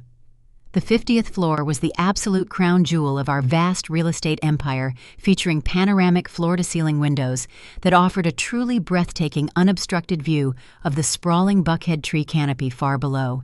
We walked purposefully down the plush, thickly carpeted hallway straight toward the primary executive boardroom. I could already hear the loud, obnoxiously premature sounds of celebration echoing clearly through the frosted glass walls. Marcus Jr. and Vanessa had actually ordered a premium, highly expensive corporate catering service for the morning meeting. I could hear the sharp clinking of crystal champagne flutes and the arrogant, booming laughter of my treacherous stepson. They were confidently treating this hostile corporate takeover like a lavish, festive holiday party. I placed my right hand firmly on the cool metal handle of the boardroom door. I took one final, incredibly deep breath, perfectly centering my raging internal emotions into a cold diamond hard focus. I pushed the heavy double doors wide open and stepped boldly into the spacious room. The sudden sharp clicking of my high heels against the polished hardwood floor instantly silenced the entire boardroom. The lively, arrogant chatter died abruptly. The massive room was packed tightly with the most powerful financial figures in our corporate orbit. The entire senior board of directors, 3 major commercial banking partners, and several key institutional investors were all seated nervously around the massive, custom-built mahogany conference table. Vanessa had deliberately invited them all here today to serve as formal, highly legitimate witnesses to my supposed voluntary surrender. She desperately wanted the entire Atlanta business elite to watch me legally hand over the prestigious corporate crown forever. Marcus Jr. and Vanessa were standing closely near a silver cart loaded with expensive vintage champagne, resting securely in a crystal ice bucket. Marcus Jr. was wearing a flashy, incredibly ostentatious silver suit that screamed loudly of reckless new money. His face was visibly pale and painfully drawn, revealing the extreme, terrifying physical toll of his ongoing standoff with the violent Chicago casino mob, but he was desperately attempting to mask his sheer, undeniable panic with loud, boisterous arrogance. Vanessa was draped tightly in a skin-tight, deeply inappropriate crimson designer gown, looking substantially more like a desperate reality television star than a highly serious corporate executive.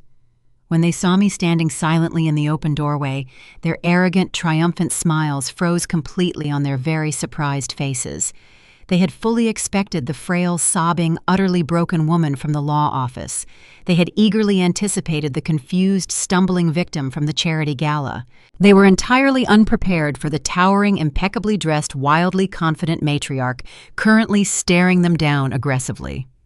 A brief telling flash of genuine, unadulterated hesitation crossed Marcus Jr.'s sweating face. He subconsciously took a small step backward, deeply intimidated by the sheer, overwhelming power actively radiating from my solid posture.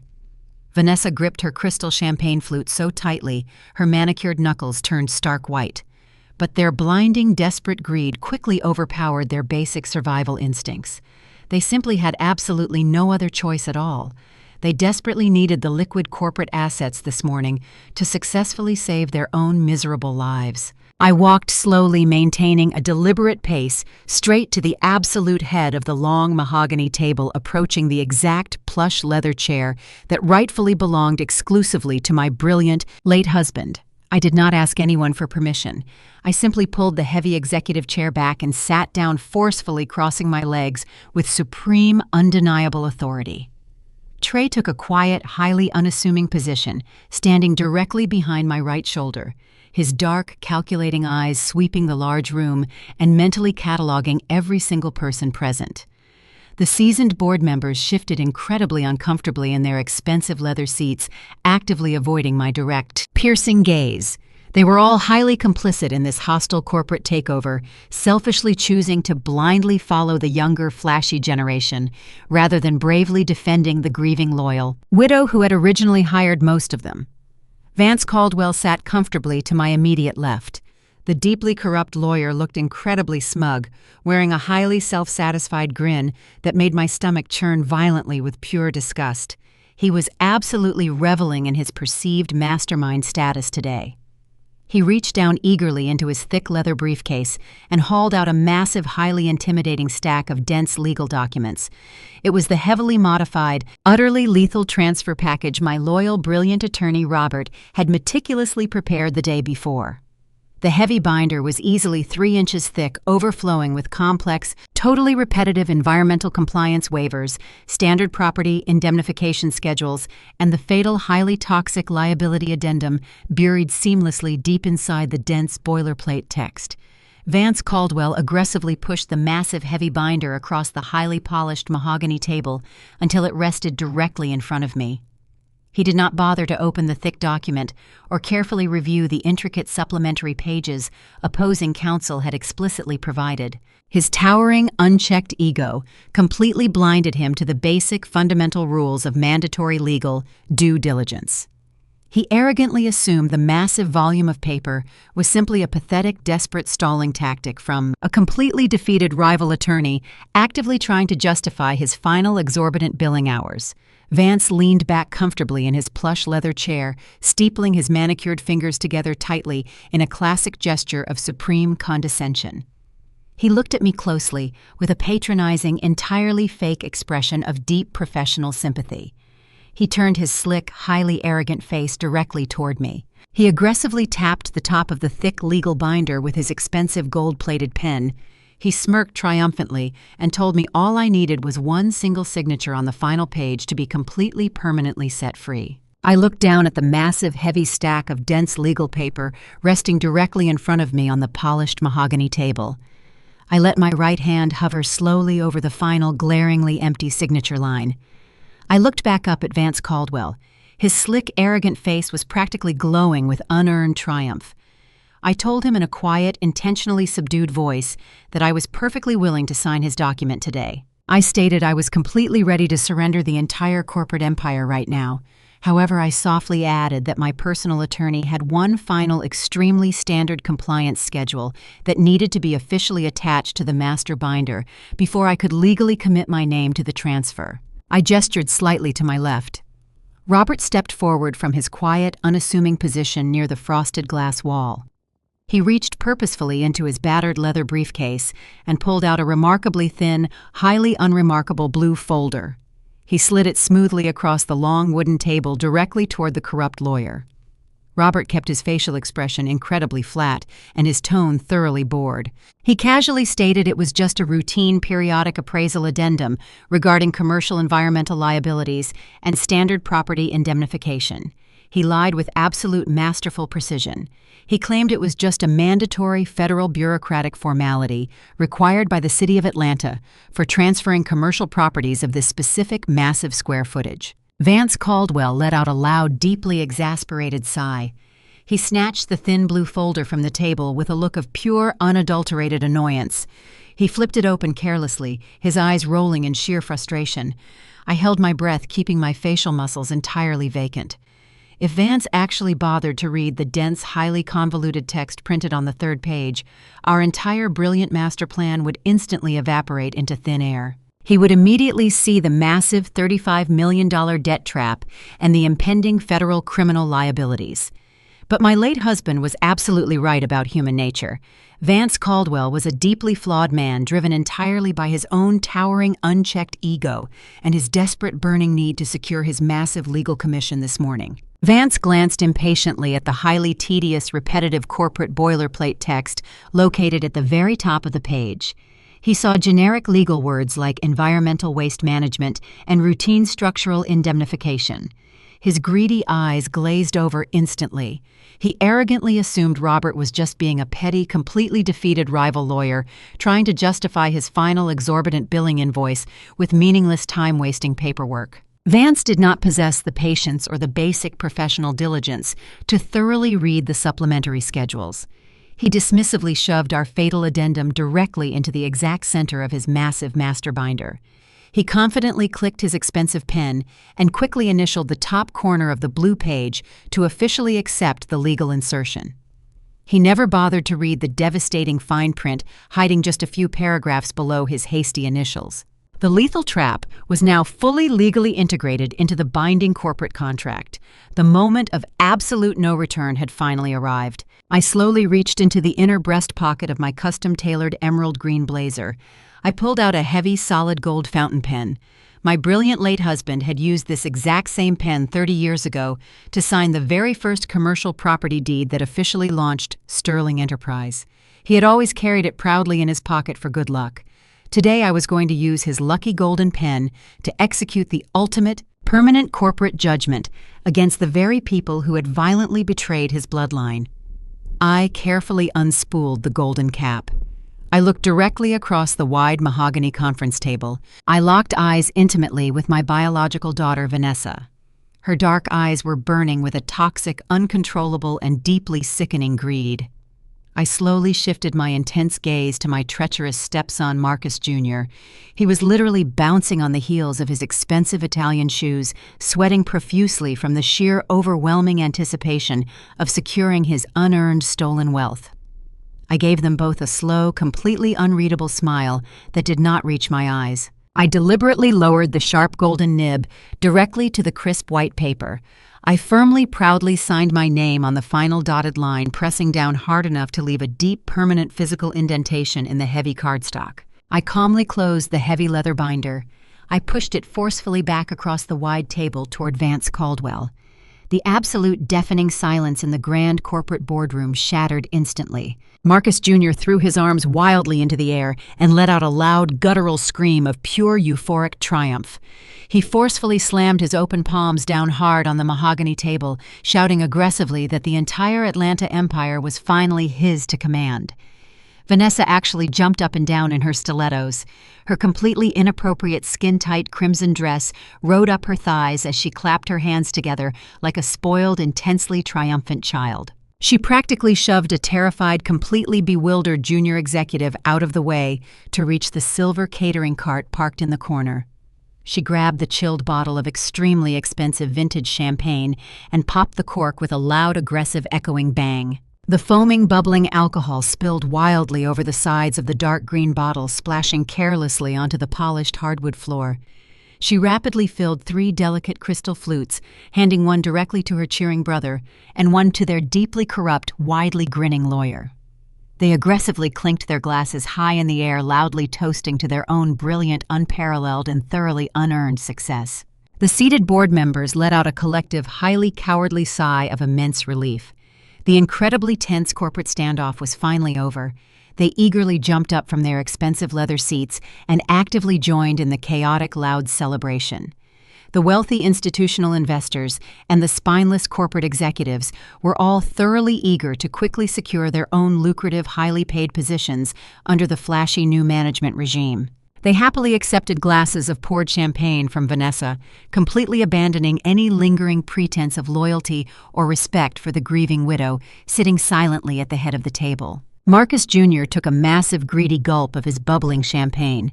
He wiped his wet mouth lazily with the back of his hand and walked aggressively toward my end of the long table. He leaned down closely, placing his flushed, sweating face mere inches from mine.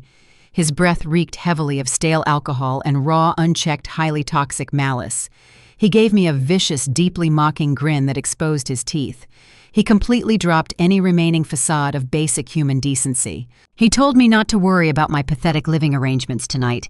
He proudly and loudly announced to the entire celebrating room that he and Vanessa had already personally selected a deeply affordable, severely underfunded state-run nursing home for me, located on the absolute worst, most dangerous side of Atlanta. He cruelly joked that he had specifically personally requested a cramped room with a beautiful, unobstructed window view of the facility garbage dumpster. He maliciously stated he wanted to ensure I would feel right at home, spending my final miserable years alongside the rest of the discarded, useless trash. He threw his head back and laughed loudly. It was a booming, profoundly arrogant sound that bounced sharply off the thick glass walls of the boardroom. Vanessa proudly strutted over and joined him at the head of the table. She rested her hand possessively and aggressively on his shoulder. She looked down at me with absolute, unfiltered, pure disdain. She coldly told me my pathetic, dramatic performance was officially over. She aggressively ordered me to gather my cheap belongings and have the building security guards escort me permanently out of their beautiful corporate headquarters immediately. The entire crowded boardroom instantly erupted into a loud chorus of sycophantic, deeply nervous laughter. The wealthy investors and the cowardly board members all chuckled along happily with the cruel, heartless joke. They were entirely eager to fiercely align themselves with the victorious, powerful new owners of Sterling Enterprise. They looked at me with open pity and profound disrespect. I simply sat there perfectly still in my plush leather executive chair. I was completely, utterly silent amidst the roaring chaos. I did not flinch away from Marcus Jr. I did not frown at Vanessa. I did not show a single solitary ounce of the profound, burning, volcanic rage swirling deep inside my chest. I simply looked calmly at the triumphant, gloating faces of the incredibly foolish people who had just gleefully sold their own souls for a completely empty, highly toxic corporate shell. They were blindly celebrating while standing on the absolute very edge of a massive, devastating financial cliff. The sheer, intoxicating taste of their false victory had completely blinded them to the invisible, fatal trapdoor they were currently standing directly upon. I calmly placed my golden fountain pen back securely inside my tailored blazer pocket. I folded my hands neatly and comfortably in my lap. I looked over at Robert, my remarkably loyal and brilliant attorney. I was standing perfectly still near the glass wall. He caught my eye and gave me a nearly imperceptible, highly focused nod. The deafening, profoundly arrogant celebration in the grand boardroom reached its absolute chaotic peak. The champagne was flowing freely, and the vile insults were flying without any restraint. It was officially time to pull the invisible lever and send every single one of them straight down to hell. Robert's voice cut through the loud, obnoxious laughter like a sharp steel blade. He firmly instructed the corrupt lawyer to read Clause 7, Section B of the Supplementary Property Schedule out loud for the brand new corporate owners to hear. Vance Caldwell rolled his eyes dramatically, completely annoyed by the sudden interruption of his glorious victory lap. He roughly flipped through the thick, heavy stack of papers until he reached the designated page. He let out a loud, frustrated sigh and began to carelessly scan the dense legal text. I watched with absolute unblinking focus as the arrogant smirk completely vanished from his slick face. The warm, flushed color of triumph drained entirely from his skin, leaving him a sickly, terrifying shade of ash gray. His manicured hands began to shake so violently that the crisp white paper rattled loudly in the sudden tense silence of the glass boardroom. Vance opened his mouth, but no sound came out. He swallowed hard, a thick bead of cold sweat rolling rapidly down his temple. Marcus Jr. aggressively demanded to know what was wrong. Vance stammered, his voice cracking pitifully as he forced himself to read the specific fatal sentence out loud. He quietly read that the transferees voluntarily assumed irrevocably and completely the entire outstanding commercial mortgage deficit, totaling exactly $35 million. He choked on his own breath as he read the final devastating portion of the hidden clause. He stated that Marcus Jr. and Vanessa had just legally accepted 100% personal individual liability for the active criminal tax evasion investigation currently being executed by the United States Internal Revenue Service. The delicate crystal champagne flute slipped right through Marcus Jr.'s trembling fingers. It hit the polished hardwood floor and shattered violently into 100 glittering pieces, the expensive alcohol soaking rapidly into the expensive rug. Marcus Jr. let out a loud, confused, and highly aggressive scream. He lunged forcefully toward the long mahogany table, wildly snatching the legal document right out of his terrified lawyer's shaking hands. He shouted frantically that this was absolutely impossible. He screamed that the company held tens of millions of dollars in liquid cash reserves. He aggressively demanded to know what massive debt the paper was talking about. I stood up slowly from my plush leather executive chair. I smoothed the front of my tailored emerald green blazer. I looked directly into his panicked, wide eyes. My voice was as cold and sharp as a freshly sharpened butcher knife. I told him the company did indeed possess a massive fortune in liquid cash, but I clearly explained that his brilliant, deeply disappointed father had completely drained every single cent of that wealth 6 full months ago. I revealed that my husband took the cash away the very moment he discovered his own son was ruthlessly stealing hard-earned pension funds from our loyal construction workers. I stated firmly that Marcus Sr. intentionally left behind this beautiful, hollow corporate shell and its crushing $35 million debt as a final, ultimate test of their character.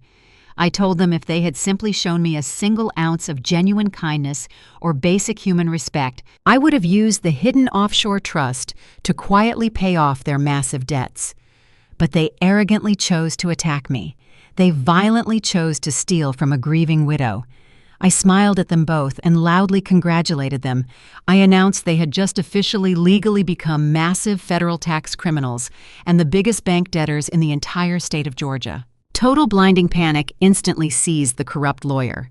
Vance Caldwell suddenly realized his entire lucrative legal career was permanently over. He knew he was going to be aggressively indicted as a major co-conspirator in a massive federal fraud case. In a sudden, desperate fit of pure, unadulterated madness, Vance violently lunged across the wide conference table. He grabbed the thick, heavy legal binder and began frantically tearing the signed documents into tiny shreds. He ripped the thick pages apart wildly, desperately trying to physically destroy the undeniable written evidence of his own colossal career-ending malpractice. He believed that ripping the physical paper would magically erase the binding signatures and save him from immediate arrest. I did not get very far. The heavy frosted glass double doors of the grand corporate boardroom were suddenly kicked open with a massive, deafening crash. A highly coordinated tactical team of federal agents aggressively swarmed into the luxurious room. Men and women wearing dark navy windbreakers with bright yellow letters printed boldly across their backs poured through the entrance. They moved with terrifying, practiced military precision. The heavily armed agents instantly surrounded the long mahogany conference table, loudly barking strict commands for everyone to freeze and keep their hands clearly visible.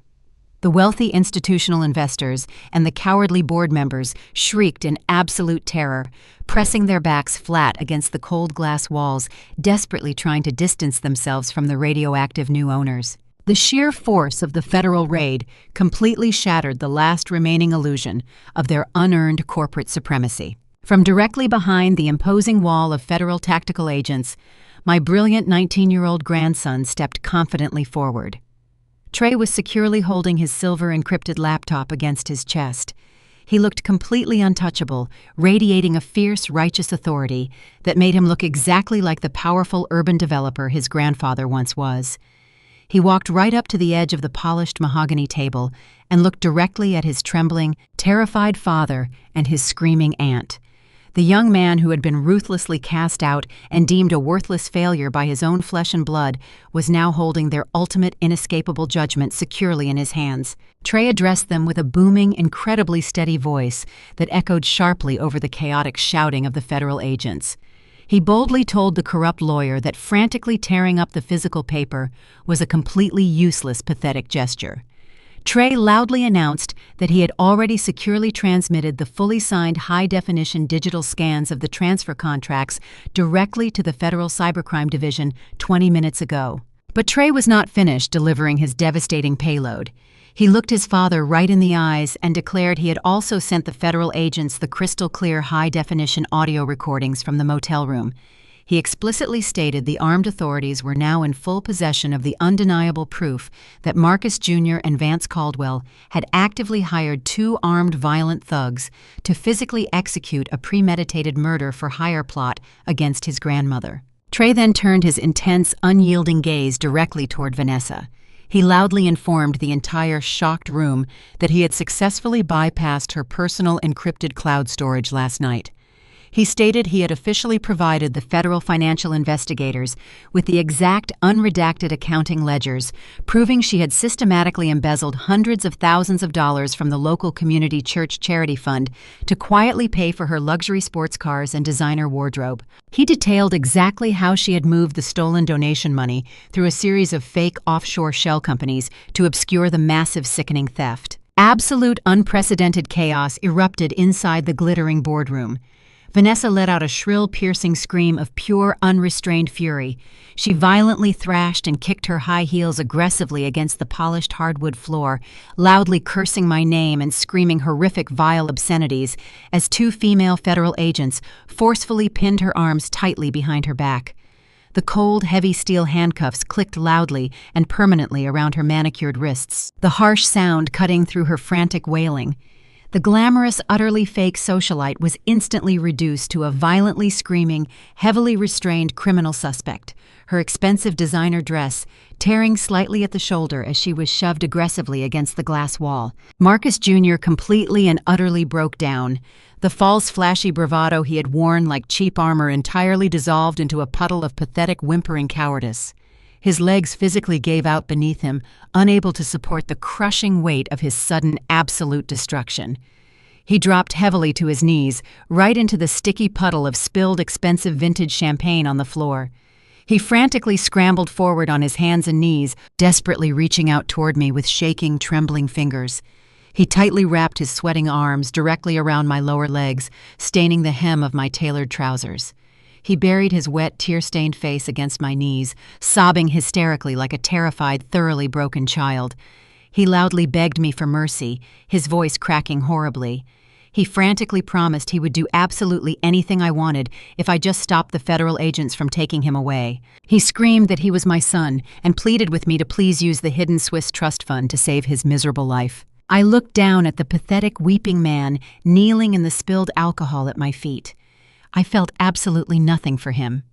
The deep maternal instinct he was desperately trying to manipulate had been violently killed the exact moment he ordered armed hitmen to force lethal sleeping pills down my throat in the middle of the dark night. I kept my face entirely blank, maintaining a perfect, unyielding mask of cold, uncompromising granite. I did not offer him a single ounce of comfort, sympathy, or salvation. I slowly and deliberately pulled my leg free from his desperate, sweaty grasp. I took a measured, deliberate step backward, forcing him to fall forward clumsily onto the hard, polished floor. I looked down at him and spoke in a tone utterly devoid of any human warmth. I told him he had 30 long, agonizing years inside a maximum security federal prison to think deeply about his greedy, violent choices. I stated that I had exactly 30 days of free time to comfortably pack my bags and move into a beautiful, sprawling oceanfront estate, while he had the rest of his miserable, pathetic life to rot quietly in a tiny, windowless concrete cell. I firmly adjusted the crisp collar of my emerald green blazer, ensuring my posture was absolutely flawless.